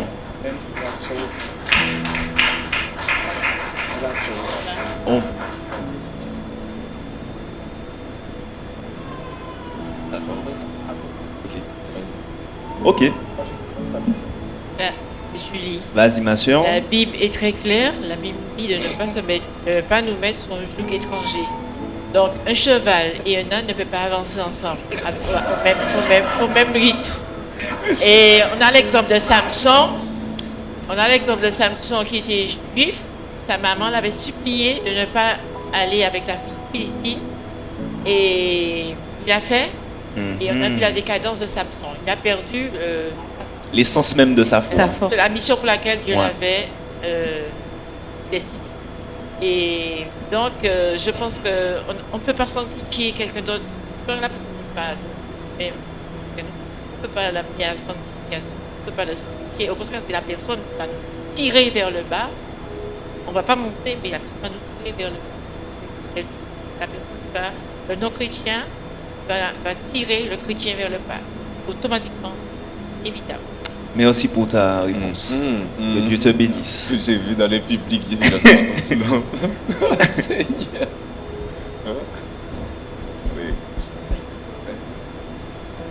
Oui, alors moi je voulais faire un mix. Bonjour à tous. Bonjour Amélie.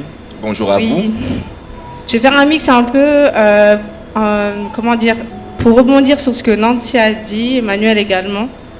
Donc c'est vrai que Nancy a évoqué le verbe envisager. Donc moi je la rejoins dans le sens où tout est possible.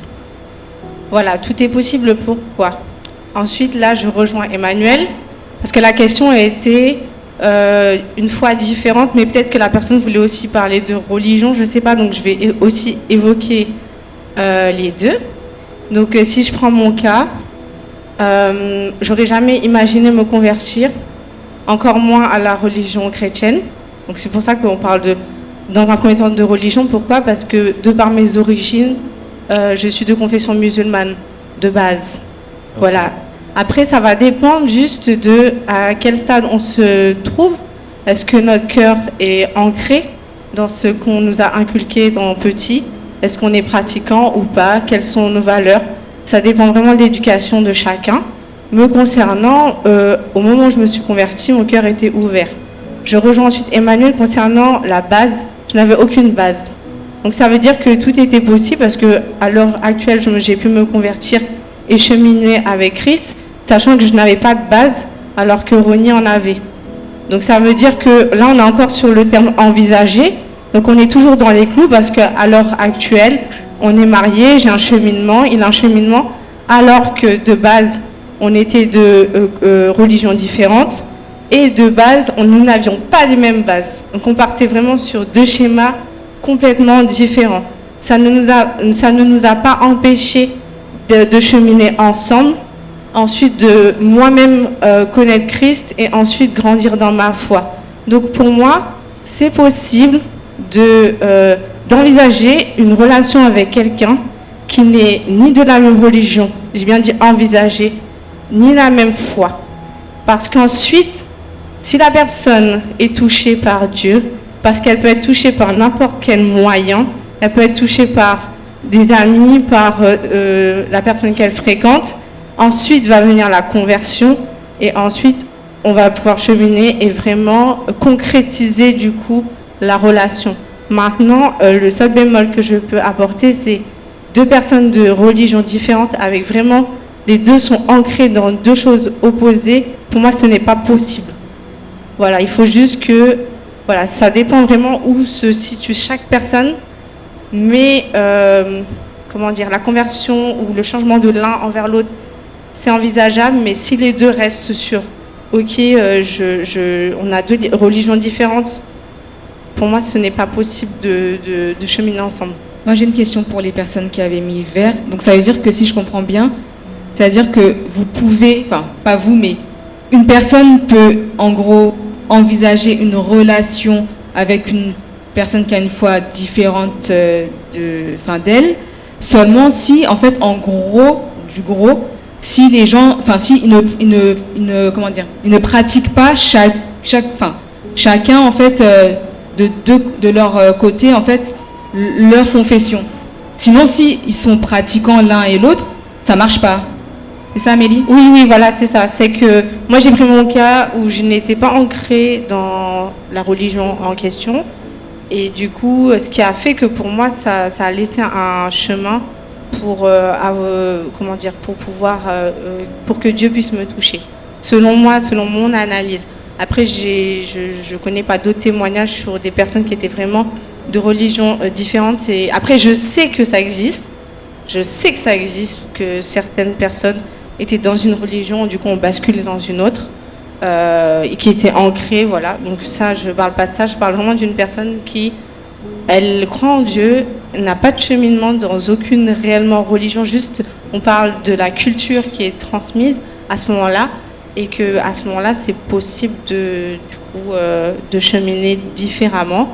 Et voilà. Et par rapport à la foi, pour moi, par contre, c'est une fois qu'on est converti, la différence de foi, elle est possible, enfin c'est possible de se mettre avec quelqu'un qui n'a pas le même niveau de foi, parce que l'un peut monter clairement, l'autre peut stagner, les deux peuvent monter aussi ensemble.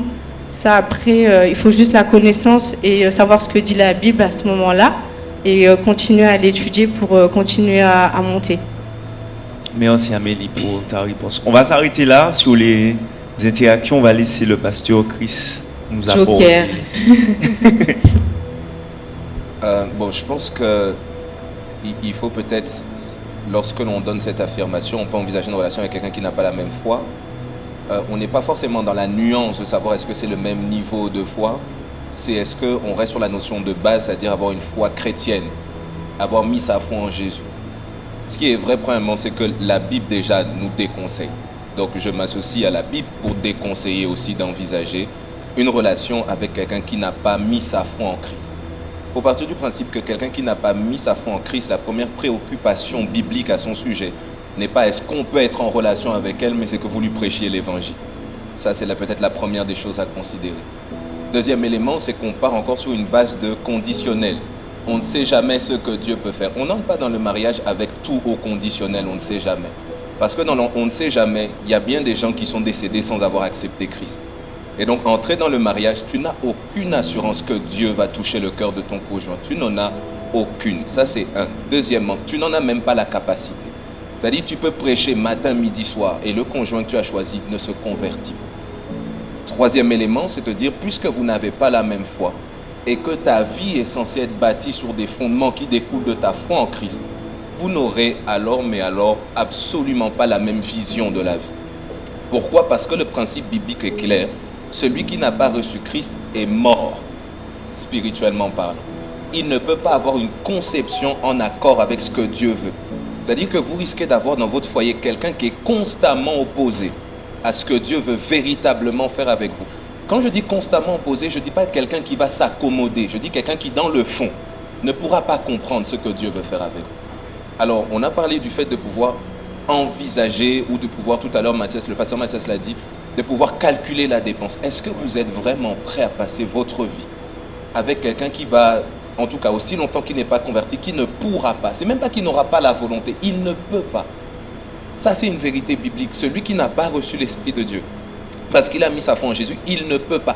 Quand bien même il t'aime, enfin, qu'il dit qu'il t'aime, il ne peut pas parce que spirituellement, il n'est pas encore parvenu à la vie avec Jésus. Donc ça, c'est important. Vous n'aurez pas la même vision, vous n'aurez pas les mêmes valeurs et vous n'aurez pas les mêmes attentes. C'est-à-dire que même sur le plan... Bon, est-ce que je peux ouvrir une parenthèse? Avance, pasteur. On est là pour ouvrir. Par exemple, les valeurs des relations sexuelles dans le mariage selon la Bible et ce que le monde met à la vue de tous, ce n'est pas les mêmes valeurs.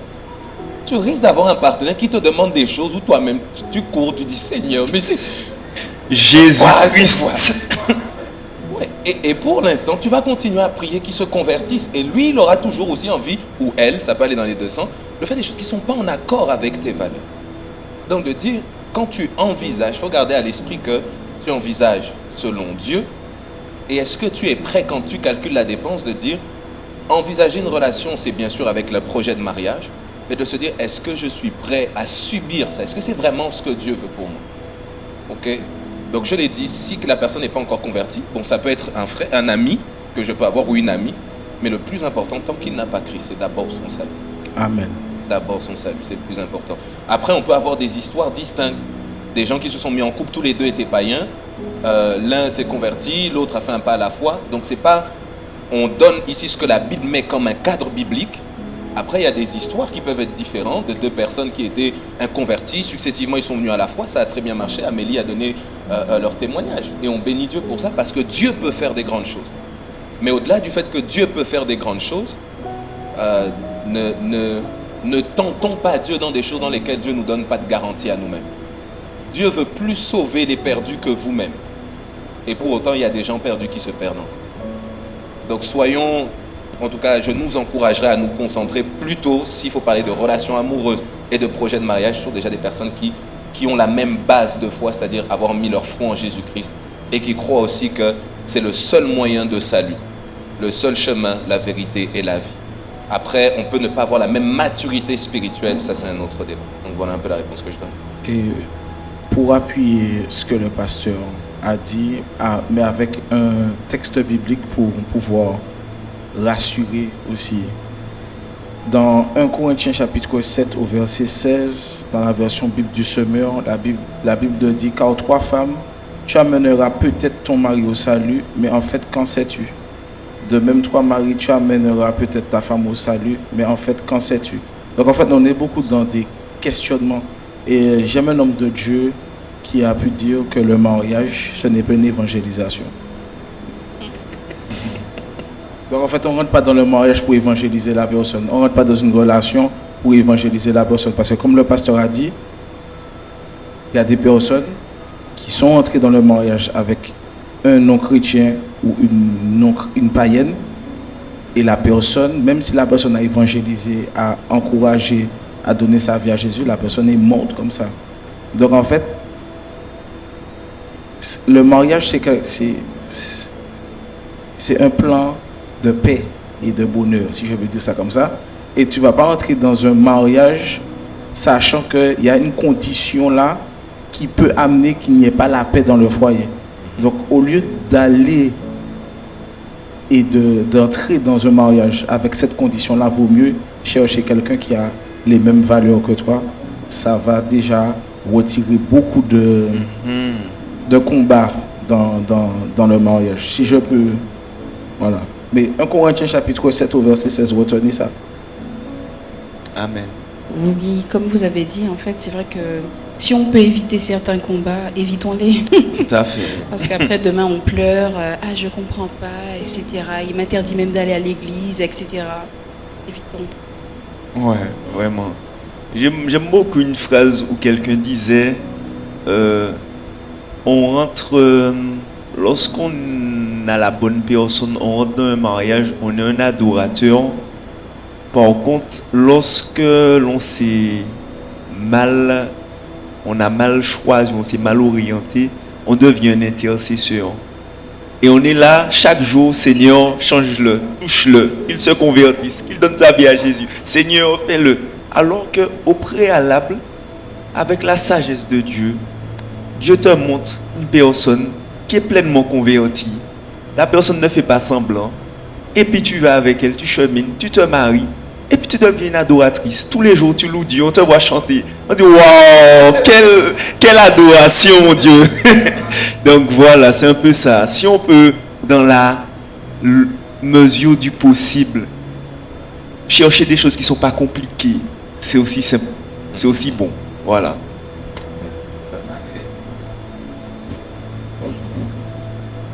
Ok, super. On va continuer. On va passer à une question. La question suivante est la suivante. Quand on est en couple ou engagé avec quelqu'un, est-il nécessaire d'en parler au pasteur? Et lors du mariage, devons-nous forcément être bénis par un pasteur?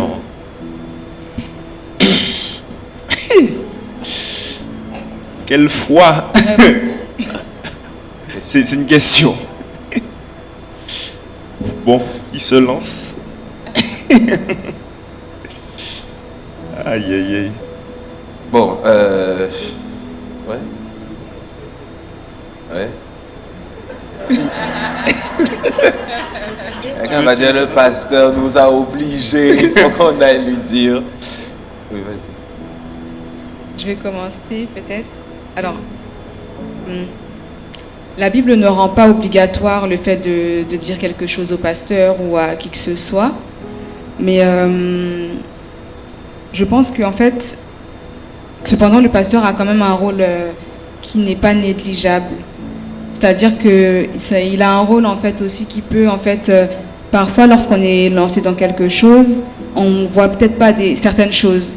En fait, le pasteur peut être là comme un conseiller spirituel, c'est-à-dire c'est pas lui qui va dire te marie pas, enfin marie-toi ou te marie pas, mais le pasteur peut souffler le froid et le chaud, de dire que bon, là il y a ça, là il y a ça, et donc en fait il peut avoir en fait un regard assez neutre. Voilà, et neutre, extérieur. spirituel, même avec de la sagesse en Ouais. fait. Hein. Donc même dans dans le livre de Proverbes 15-22, il est dit, je crois que c'est les projets échouent en l'absence de délibération, mais ils se réalisent quand il y a de nombreux conseillers. C'est-à-dire qu'en fait, j'irais même sur le côté où si vous êtes sous l'autorité d'un serviteur de Dieu, de la même manière que vous le dites à vos parents, de la même manière pour moi, vous pouvez le dire au pasteur. C'est-à-dire qu'en fait, il fait partie de vos autorités. C'est-à-dire l'autorité, enfin, il y a les parents, il y a le pasteur. Donc en fait, vous pouvez le dire. Parce que quand vous vous mariez, vous le dites aussi à vos directeurs, vos responsables. Je vais me marier à telle date. Donc en fait, pour moi, il ne faut pas forcément être sur le pasteur, puisqu'il peut avoir un regard qu'on n'a pas en fait. Et il peut même connaître des dossiers qu'on ne connaît pas. Surtout si c'est dans l'église. Voilà. Pousse un peu, pousse. Des dossiers. Les pasteurs en ont gros, hein. Des dossiers qui doivent tenir. Aïe. Faut bien aller les voir. Oui, hein. Oui, faut en parler. Bon, ce qui est vrai, c'est que pour moi, il y a plusieurs choses. Premièrement, il ne faut pas cacher. Il ne faut pas cacher.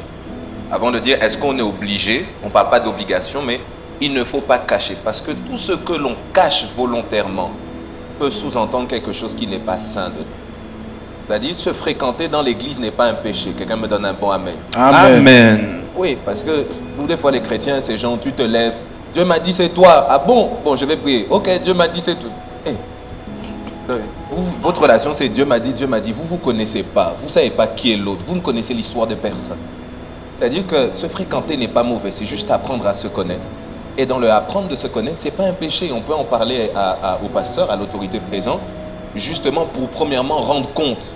Je rends compte de ce que je suis en train de faire. Pas dans le désir qu'on me contrôle, parce que comme ma femme l'a dit, le pasteur n'est pas là pour te dire tu vas te marier ou tu ne vas pas te marier.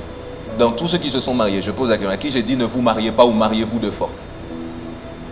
Bon voilà, personne n'a levé la main. Hey, c'est pas au pasteur de vous dire si vous devez vous marier ou ce que vous ne devez pas faire. Comme ma femme l'a dit, c'est que en tant qu'autorité, on a un regard, premièrement.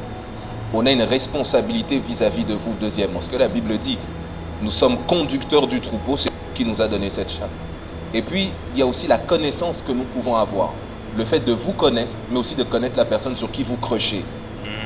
Comment on peut dire ça en verbe plus simple? Pas crocher. Vous avez des vues. Oui, des voilà. Vues, ouais. De pouvoir dire, bon, ok, on te souffle le chaud et le froid. Ok, c'est un beau gars, mais ralentis. Parce que pendant que toi, tes yeux sont grands ouverts, il y a un autre dossier que tu ne connais pas, donc attends un peu. Ça permet aussi de pouvoir, elle a pris ce texte, le salut est dans le grand nombre des conseillers, ça permet aussi de vous donner des éléments pour que vous puissiez vous-même mieux juger de la situation. Okay? Et puis après, sur la deuxième partie de la question, est-ce que c'est un pasteur qui doit absolument nous bénir? Après, peut-être, je ne sais pas si vous avez des idées, qui d'autre va vous bénir? Parce que je crois qu'après, dans la question, c'était est-ce qu'on ne peut pas se bénir soi-même? Oui. En présence de témoins. C'est-à-dire, pendant que vous vous mariez, toi, tu poses la main sur elle, lui pose la main sur toi. Okay. Bon, ce qui est vrai, c'est que dans le principe biblique, ça ne marche pas. Hébreux chapitre 7, je crois que c'est le verset 7, la Bible dit « Or, sans contredit, c'est l'inférieur qui est béni par le supérieur. » Yes. Ouais. Ça veut dire quoi? Ça veut dire que la bénédiction ne peut être relâchée que par une personne à qui Dieu a donné une autorité légitime sur toi. Et parmi les personnes à qui Dieu a donné l'autorité légitime, il y a le cadre familial où il y a les parents, mais il y a aussi le cadre spirituel où Dieu a établi des autorités spirituelles à qui il leur a donné le pouvoir justement de libérer la bénédiction. Donc, est-ce que se bénir soi-même, en tout cas, si tu veux déclarer des bonnes paroles, ne te lasse pas de déclarer des bonnes paroles, mais je pense quand même qu'il convient pour une bénédiction de mariage de solliciter l'autorité spirituelle qui sera en mesure de nous bénir, donc le pasteur de l'Église. Amen. Gloire à Dieu. Tout a été dit, on va pouvoir continuer. Alors, on va passer sur une autre affirmation. Alors, pour ou contre, préparez-vous. C'est un péché si on vit sous le même toit que son fiancé ou sa fréquentation, même sans avoir de rapport sexuel. À vous de jouer. Chaud. Alors, est-ce un péché? C'est un péché si on vit sous le même toit que son fiancé ou sa fréquentation, même sans avoir de rapport sexuel. Donc tu vis avec ton crush sous le même toit, tu es là, il est là, vous n'avez pas de rapport sexuel, mais autres là. Bac plus 10 en résistance. Ah ouais, tu es fort. Levez les cartons, tout le monde, levez. Ouais, je vois moins de cartons se lever là. Levez, tout le monde joue le jeu. Soyez intentionnel. On joue. Il y a du verre, moi je veux entendre le verre. Ah oui, les verres, on veut vous entendre. Verre, c'est qu'ils sont OK que la personne, que c'est un péché. Le rouge, c'est que c'est pas un péché pour vous. C'est-à-dire pour vous, ok, on reprend. Pasteur, tu reprends. On rembobine. Est-ce que c'est un péché de vivre avec une personne, donc mon partenaire, ma partenaire, on n'est pas mariés, même si on est fiancés, on est ensemble, on habite dans la même maison, même si on ne fait rien. Est-ce que c'est un péché vert? Non, c'est ok, on vit ensemble, on couche pas ensemble, ça va, rouge. Mais déjà, il faut savoir c'est quoi le rien. Hein. C'est toujours pas clair. Est-ce que c'est... Oui.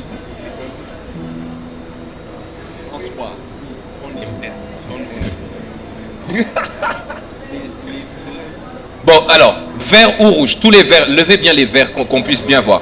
Levez bien les verts. Vert, c'est un péché. Vert, c'est un péché. Et rouge, ce n'est pas un péché. Levez bien, tout le monde, s'il vous plaît, levez bien. Donc, il y a 3 verres. Je vois des gens pas répondre. 4 verres. 5 verres. Vert, c'est un péché. Rouge, c'est pas un péché. D'accord. Alors, qu'est-ce qui est vert là? Vert. Ok, qui est-ce qui veut parler? Ouais, parmi les verts. Dans les verts, qui est... Ah, Jonathan. Jonathan. Vas-y, Jonathan. Fais-nous part. Jonathan, est-ce que Jonathan peut avoir un micro? Harold, Jonathan. Ah. Bon, il n'y a pas de souci, vas-y. Oui, bonjour à tous. Bonjour. Je viens pour la 3e fois au sein de cette église. La 2e fois. Depuis tout à l'heure, il y a différentes questions qui ont été posées par l'ensemble des pasteurs ou bien des frères et sœurs qui sont sous le podium. Mais il ne faut pas donner l'impression, effectivement, que vos questions bloquent ou bien freinent les gens. Je reviens sur les questions précédentes par rapport à ce jeune homme et à la sœur de confession musulmane. Leurs réponses ont été des réponses vraiment satisfaites à mon goût. Deuxièmement, concernant la question actuelle. Mais ça gêne quoi qu'un jeune couple n'ayant pas de relation, qui sont effectivement chez leurs parents, des fois, parce que vous savez très bien que nos parents martiniquais, nous aimons surtout filles, nous bocaille nous. Mon pauvre fille, il parce qu'il est dehors, l'arrière, bien il a dormi à Danka, il m'a pas ça qu'il a fait. Il y a pas mal de couples jeunes, pas mariés, qui suivent la religion évangéliste, adventiste, peu importe, et puis ils sont à domicile chez leurs parents. C'est pas pour ça qu'ils ont l'esprit porté sur la partie sexualité et autres. Rien ne gêne, effectivement, que jeunes. Je me laisse terminer, camarade. Vas-y, continue. Non, mais comme il m'empêche de terminer, alors je vais me faire. Merci. Je ne vois pas le mal, effectivement, qu'un jeune couple, n'ayant pas effectivement été marié, soit dans une même maison. Voilà. J'en ai terminé. Merci beaucoup. Merci beaucoup. Jonathan. Alors, pour ma part, moi, je vais rester sur le principe de ce que le fait que tu n'es pas marié et tu vis dans le même toit d'une personne, c'est comme si tu vis en concubinage. Tu vois? Mets-toi debout, Jo. Explique-nous ça. Non, en fait, pour moi, je pars dans le principe que le fait que tu vives avec une personne qui n'est pas mariée, c'est comme si tu vis en concubinage. Si tu aimes la personne, tu désires, même si tu n'as pas de relation intime avec la personne, partager des temps avec elle, marie-toi avec la personne. Mais au point de rester avec cette personne-là, tu n'es pas marié, c'est comme si tu vis le mariage. Donc tu vis en concubinage. Ok? Donc c'est sur cette base, ce principe-là que je parle. D'accord, merci pour ta réponse. Une dernière personne? Oui. Moi, je pense qu'on ne vit pas comme soi, on vit pour Christ. Donc, c'est vrai qu'à l'intérieur, il y a des choses qui se passent, mais nous sommes des témoins de Christ à l'extérieur. Donc, si on vit dans une maison sans être marié, ça veut dire qu'on transmet une mauvaise odeur de Christ à l'extérieur. Les gens ne concrétiseront pas notre témoignage si nous disons que nous sommes chrétiens, parce qu'on ne sait pas ce qui se fait à l'intérieur. Il n'y a que Dieu. Donc, il ne faut pas oublier que nous sommes aussi des chrétiens, on est un livre ouvert, que les gens nous voient vivre, donc notre témoignage est conséquent aussi. Merci beaucoup. D'accord. Bon. Oui. Bonjour frères et sœurs. Désolée, je me lève pas, le bébé dort sur moi. Pas de souci. En fait, c'est que la question a été posée d'une façon, je pense qu'il fallait nuancer dans le sens où, comme on a dit, est-ce que c'est un péché? C'est-à-dire que ce n'est pas OK de vivre avec quelqu'un sous le même toit parce qu'on peut être tenté, donc à la tentation, mais s'il n'y a pas de relation, il n'y a pas de péché. Donc je pense que peut-être que la question, il faudrait la poser différemment. D'accord. Merci. Il y a là sur devant, Harold, après. Bonjour à tous. Alors, je dis, puisque la question qui a été posée, est-ce que c'est un péché? Voilà, tout à fait. Les gens peuvent vivre ensemble, sachant qu'ils n'ont pas le droit de pécher, premièrement. Et je tire ce témoignage de Marie qui était avec Joseph. Et quand le Saint-Esprit est venu pour lui dire que l'on lui a annoncé la nouvelle qu'elle aurait porté un enfant, Jésus, elle-même a demandé comment, puisqu'elle n'avait jamais connu Joseph. Donc, c'est à nous de savoir, parce qu'on peut ne pas vivre sous un toit, pécher, et on peut vivre ensemble et ne pas pécher. Donc, chacun a sa responsabilité de savoir, parce que c'est vrai, on dit la chair est faible, mais l'esprit est bien disposé. Si je sais que je suis avec le frère et puis bon, il est préférable que je ne sois pas sous le toit. Mais peut-être aussi je ne vis pas sous le toit, mais il faut que je fasse très très très attention. Puisque nous avons des impulsions, nous sommes femmes, nous sommes hommes. Hein. Donc c'est la crainte de Dieu qui nous tient, qu'on soit dans une maison ou hors une maison. Vas-y, merci ma soeur Berthe. Alors pour ma part, ça reste mon avis, c'est mon avis personnel, on donne tous un avis personnel. Pour moi, ce n'est pas péché, mais ce n'est pas recommandé et c'est dangereux. Et c'est une chose à ne pas faire. Parce que Dieu dit dans sa parole, fuyez l'impudicité. Il n'a pas dit résister à l'impudicité. Et je pense qu'à partir du moment où les deux personnes ont des sentiments l'un pour l'autre, le désir est là. Et être sous le même toit, ce n'est pas possible. Quand on nous interdit de mettre notre main dans la flamme, on ne vient pas la placer juste au-dessus. Parce qu'on finit tôt ou tard par se brûler. Voilà. C'est mon avis personnel. Beaucoup. On peut acclamer pour cette réponse. Ouais, très, très honnêtement, alors moi je rebondis, après je laisse les amis le faire. Et je vais prendre ce que Sarah a dit. Premièrement, quand on parle de péché, il faut aussi pouvoir définir ce que c'est. L'une des définitions bibliques du péché, c'est manquer le but ou rater la cible. Le péché n'est pas seulement juste une liste d'interdictions, c'est aussi certaines choses dont on sait que le faire de cette manière, ce n'est pas le faire comme Dieu voudrait qu'on le fasse. Okay? Ça, c'est la première des choses. Deuxièmement, et pour moi, c'est ce qui peut aussi poser problème, c'est dans quelle conception, aujourd'hui, on peut se dire que je vis avec la personne que j'aime et qu'il n'y ait pas d'attirance sexuelle. Très honnêtement, c'est un problème. C'est-à-dire, tu arrives à vivre avec quelqu'un sous le même toit, mais tu n'es pas tenté. C'est qu'il y a un problème. C'est-à-dire que dans le cadre de l'aspiration au mariage, il faut que la personne ou le partenaire que tu vas choisir t'attire. S'il n'y a pas d'attirance, ça peut être problématique pour la vie sexuelle du couple. Alors maintenant, troisième élément, c'est se dire, le faire, c'est s'exposer à des tentations, se surexposer inutilement.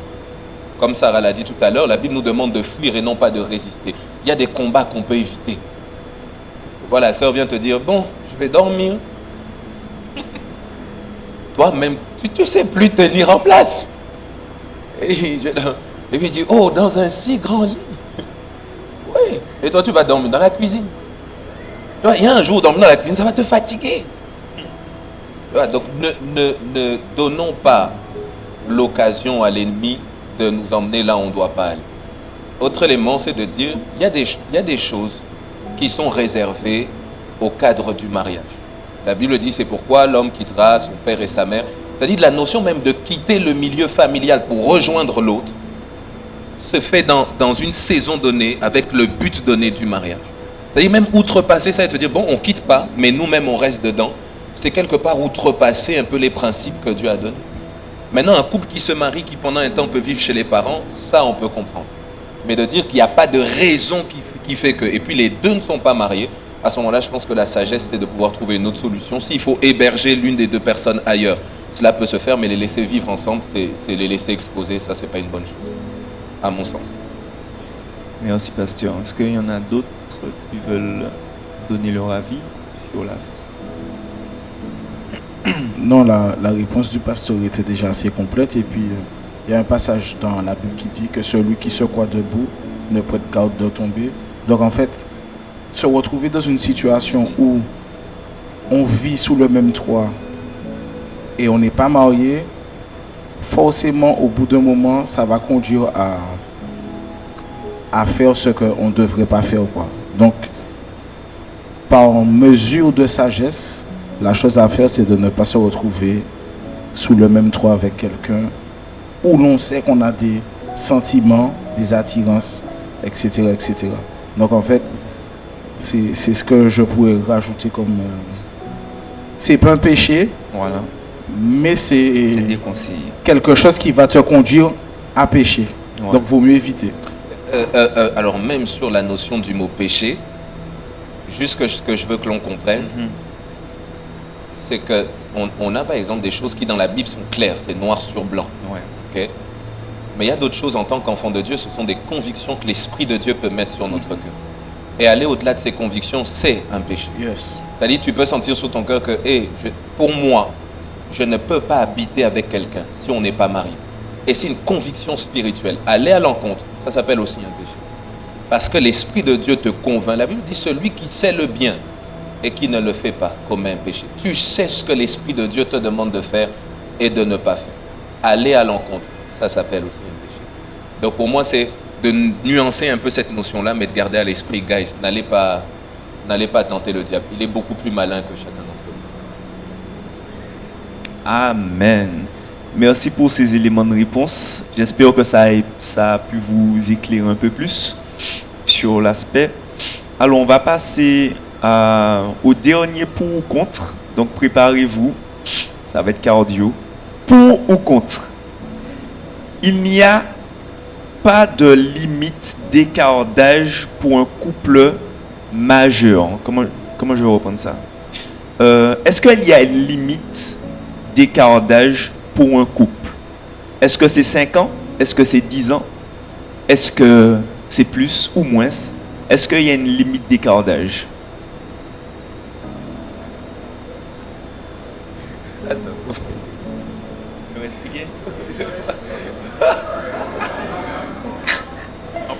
Alors, pour reprendre, pour qu'il y ait une limite d'âge, et non, il n'y a pas de limite d'âge. Voilà. Ça ne dérange pas qu'il y ait une limite d'âge.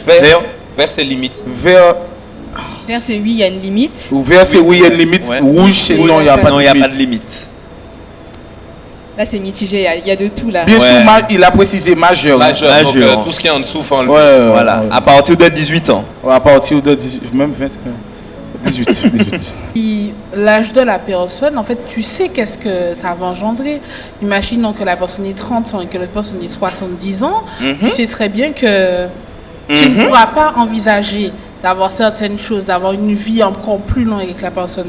Je pense parce que même dans ce qu'on voit dans le monde aujourd'hui, c'est vrai que tu parlais de ça, Pasteur Mathias, de ne pas regarder, mais on regarde à certains pasteurs, hommes de Dieu, etc. On voit bien que l'amour n'a pas d'âge. Alors pourquoi on devrait s'arrêter à ça? Je pense que si Dieu a donné la conviction, ben c'est une conviction, c'est tout. Voilà. On va prendre... Voilà, on va prendre un verre. Oui. Il y a une limite.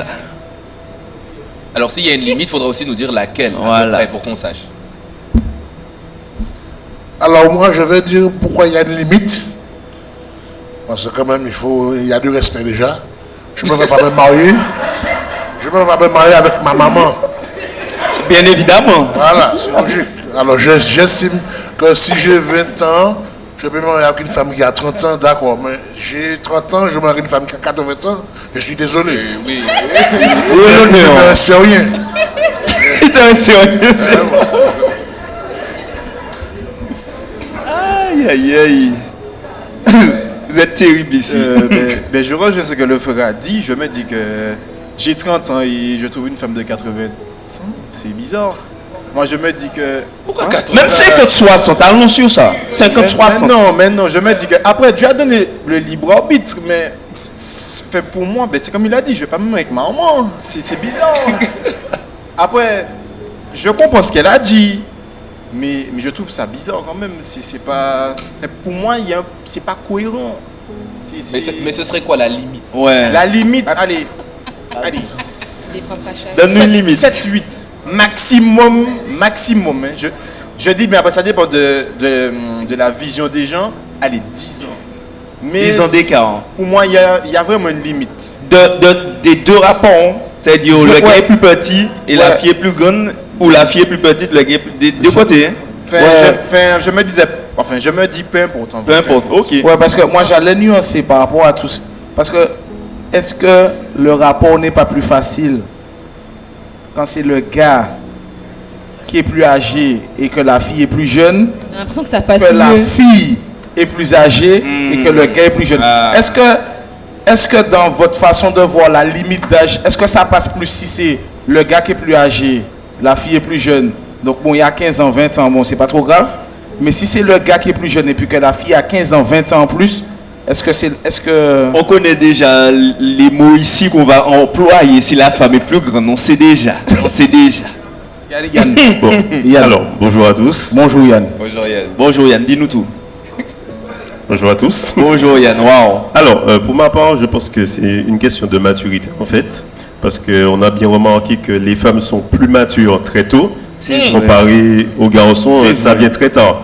Donc, logiquement, une femme, on va dire, de 20 ans avec un gars de 40-50 ans, ça ne devrait pas choquer.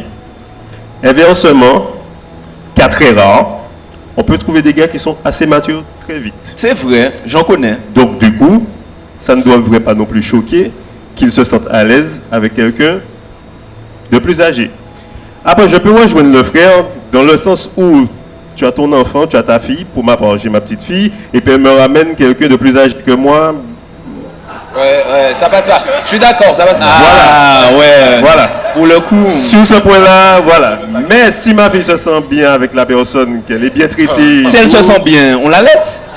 Ça va mal passer, mais... C'est peut-être papa, je me sens bien avec lui. Non. Johanna, vas-y.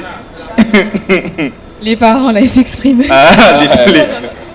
Alors moi, je pense qu'il ne faut pas voir que ça. Effectivement, c'est le choix de chacun. Mais au-delà de ça, alors, quel que soit homme ou femme, quand la personne a un certain âge, donc ça ne veut pas dire qu'on ne peut pas partir plus tôt que son conjoint, mais il faut penser à la santé, il faut penser aux... Enfin, il y a plein de choses de la vie qu'on doit faire. Est-ce que cette personne sera en capacité de le faire? Et aujourd'hui, si je me dis... Parce qu'il y a des gens qui font aussi jeunes, mais je peux me dire, bon, je suis avec cette personne, je l'aime. Quand on aime, on ne regarde pas même s'il vieillit. Mais est-ce qu'on a un regard assez loin pour se dire, bon... Quand il va vieillir, est-ce qu'on aura encore du désir pour lui? Parce qu'il y a aussi la vie sexuelle. Tout à fait. Est-ce qu'on ne sera pas gêné et honteux de marcher avec cette personne? Parce que tant elle est fraîche, ok, mais si la maladie touche et que la personne change physiquement, en fait, c'est une réflexion qui doit se faire, mais dans un tout. Parce que c'est pas juste parce qu'elle est jeune, mais il y a la santé. Il y a plein d'autres choses. En fait, il faut vraiment prendre un tout et se dire, est-ce que je suis capable. Ouais. Mais après, je pense que si ça vient de Dieu, enfin oui, si ça vient de Dieu, quand c'est dirigé de Dieu, Dieu fait toutes choses et puis voilà. Mais c'est un choix. Je peux aujourd'hui dire que je me marie avec quelqu'un de plus âgé et puis bon, ben, me dire que bon, demain si Dieu veut, s'il meurt, parce que c'est une possibilité, est-ce que je peux refaire ma vie? Enfin, il y a plein de questions. On se dit pas juste parce que je l'aime. De toute façon, l'amour ne suffit pas pour se marier. Mais est-ce que si je l'aime, même s'il a un certain âge, il faut vraiment réfléchir à tout ça. Pas seulement. Juste ne pas se dire l'amour n'a pas d'âge. Pas seulement se dire on réfléchit sur aujourd'hui, voilà. mais demain. Après, voilà. Comment les choses vont évoluer. Voilà. C'est ça. Ouais. Anthony, et puis on arrête.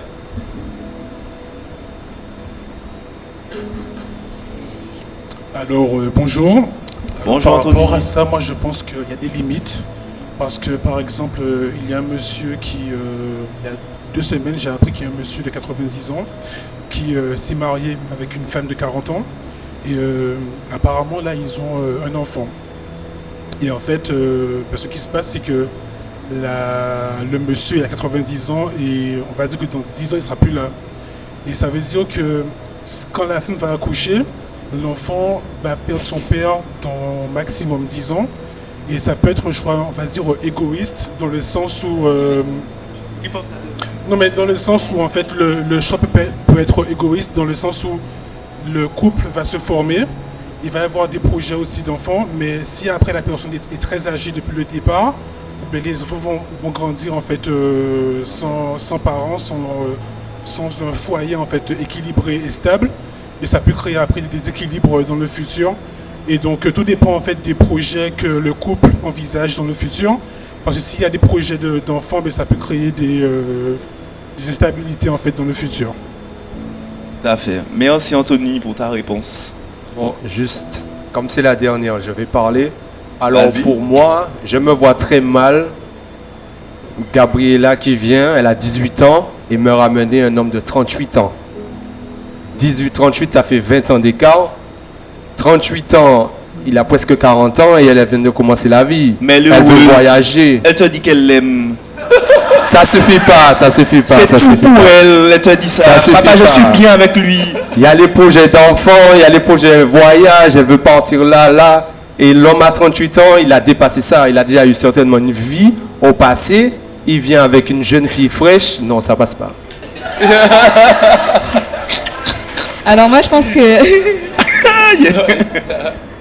Merci le H, merci.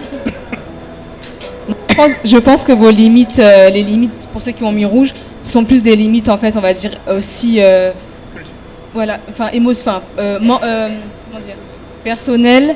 Mais j'avais un autre mot, mais j'ai oublié, c'est-à-dire c'est un peu logique quoi. C'est des limites un peu intellectuelles, si je peux dire ça, et logique en vrai. Mais quand on regarde à la Bible, on voit pas forcément un passage ou quelque chose qui donne une limite d'âge. Mais il est vrai que je pense qu'il faut quand même, enfin, je ne vais pas dire émotionnellement, mais logiquement penser, comme elle a dit Johanna, à beaucoup plus d'aspects avant de s'engager. Parce que des fois, quand on se marie avec quelqu'un qui est beaucoup plus âgé ou beaucoup moins âgé, et ben en fait, l'énergie n'est plus pareille. C'est-à-dire que toi, tu as envie de sortir, bah lui, il est déjà sorti en fait. Hein. Il a déjà fait sa vie. Toi, tu peux plus sortir ou vice-versa. Et puis moi, j'ai récemment appris une histoire dans mon travail, je crois que c'était la semaine dernière, où en fait, il y a un client dans mon travail qui a 68 ans et son père qui a peut-être 80 et quelques ans. En fait, je pense pas qu'il s'est marié, mais en fait, il a une copine et cette copine a 25 ans.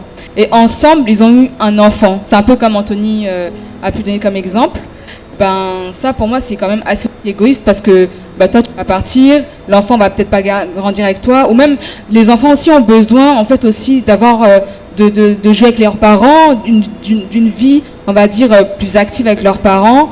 Donc, il faut penser à ça. Après, si c'est un écart de 4 ans, bon, voilà. Mais si c'est des grands écarts, je pense qu'il faut beaucoup plus réfléchir. Mais en tout cas, la Bible ne dit rien. La Bible se tourne plus vers le caractère, tout ça. Donc, voilà. Ce qui est vrai, c'est que, bibliquement parlant, il n'y a pas d'interdiction. Maintenant, il faut être sage. Il faut être sage. Comme Johanna l'a dit tout à l'heure, il y a beaucoup d'aspects à prendre en compte. ok. Mon épouse l'a dit, parfois c'est plus notre logique à nous qui nous dit, bon, ça on peut pas, ça on peut. On en parlait avec le pasteur Mathias récemment en disant, il y a des années en arrière, les couples se mariaient avec des très grands écarts d'âge. Ce qui pouvait être normal hier, aujourd'hui, ça peut être choquant. Pourquoi on n'a pas les mêmes normes, ok. Donc il faut pouvoir avoir beaucoup de sagesse, de prendre en compte les différents éléments.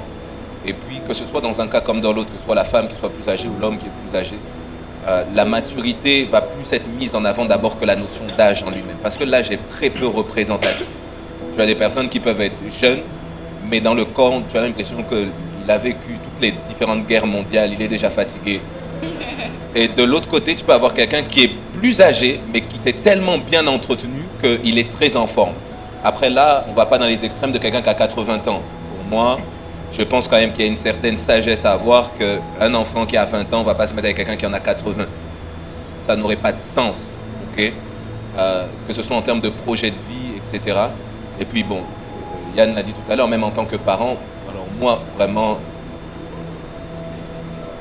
non, il ne faut même pas me chercher des problèmes là-bas, sur ce point-là.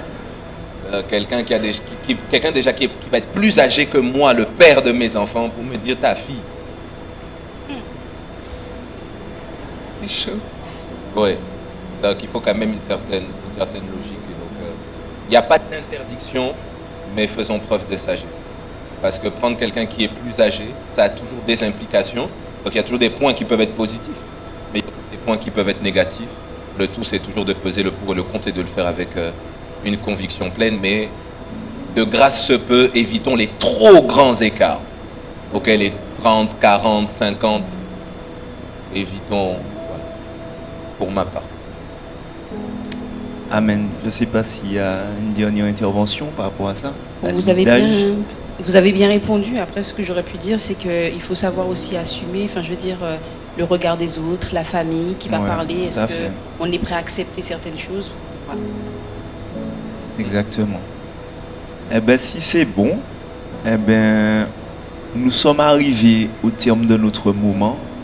En tout cas, j'espère que vous avez été bénis, que ces éléments de réponse ont pu vous permettre de voir les choses différemment et comprendre les choses différemment.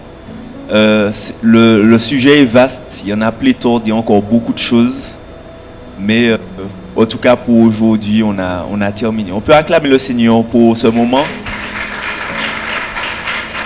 Ok, que Dieu soit béni. Donc, comme Jérémie l'a dit, en tout cas, il y a beaucoup de questions. Ceux qui ont posé des questions, ne vous en faites pas, on va y répondre. On aura d'autres moments où on va pouvoir échanger ensemble, parler ensemble. Certaines questions méritent d'être prises dans un cadre peut-être plus restreint pour pouvoir entrer en profondeur, notamment les questions qui peuvent concerner certaines choses assez pointilleuses dans le cadre du mariage.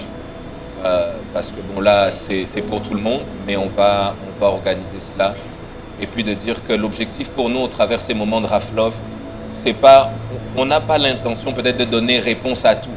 Okay? C'est Dieu qui connaît toutes choses, mais c'est de pouvoir vous éclairer à l'aide de la parole de Dieu, des conseils que l'on peut donner, et ça peut être mutuel. C'est pourquoi on vous fait aussi intervenir, parce qu'il y a des personnes qui ont plus d'expérience dans le mariage. On a des couples qui sont plus âgés ou qui ont fait plus d'années de mariage, et on croit que par cette édification-là, ça peut aider chacun aussi, non seulement à se préparer, mais aussi à se rectifier si tu es déjà marié, pour que ce que Dieu veut atteindre dans ton couple puisse être atteint.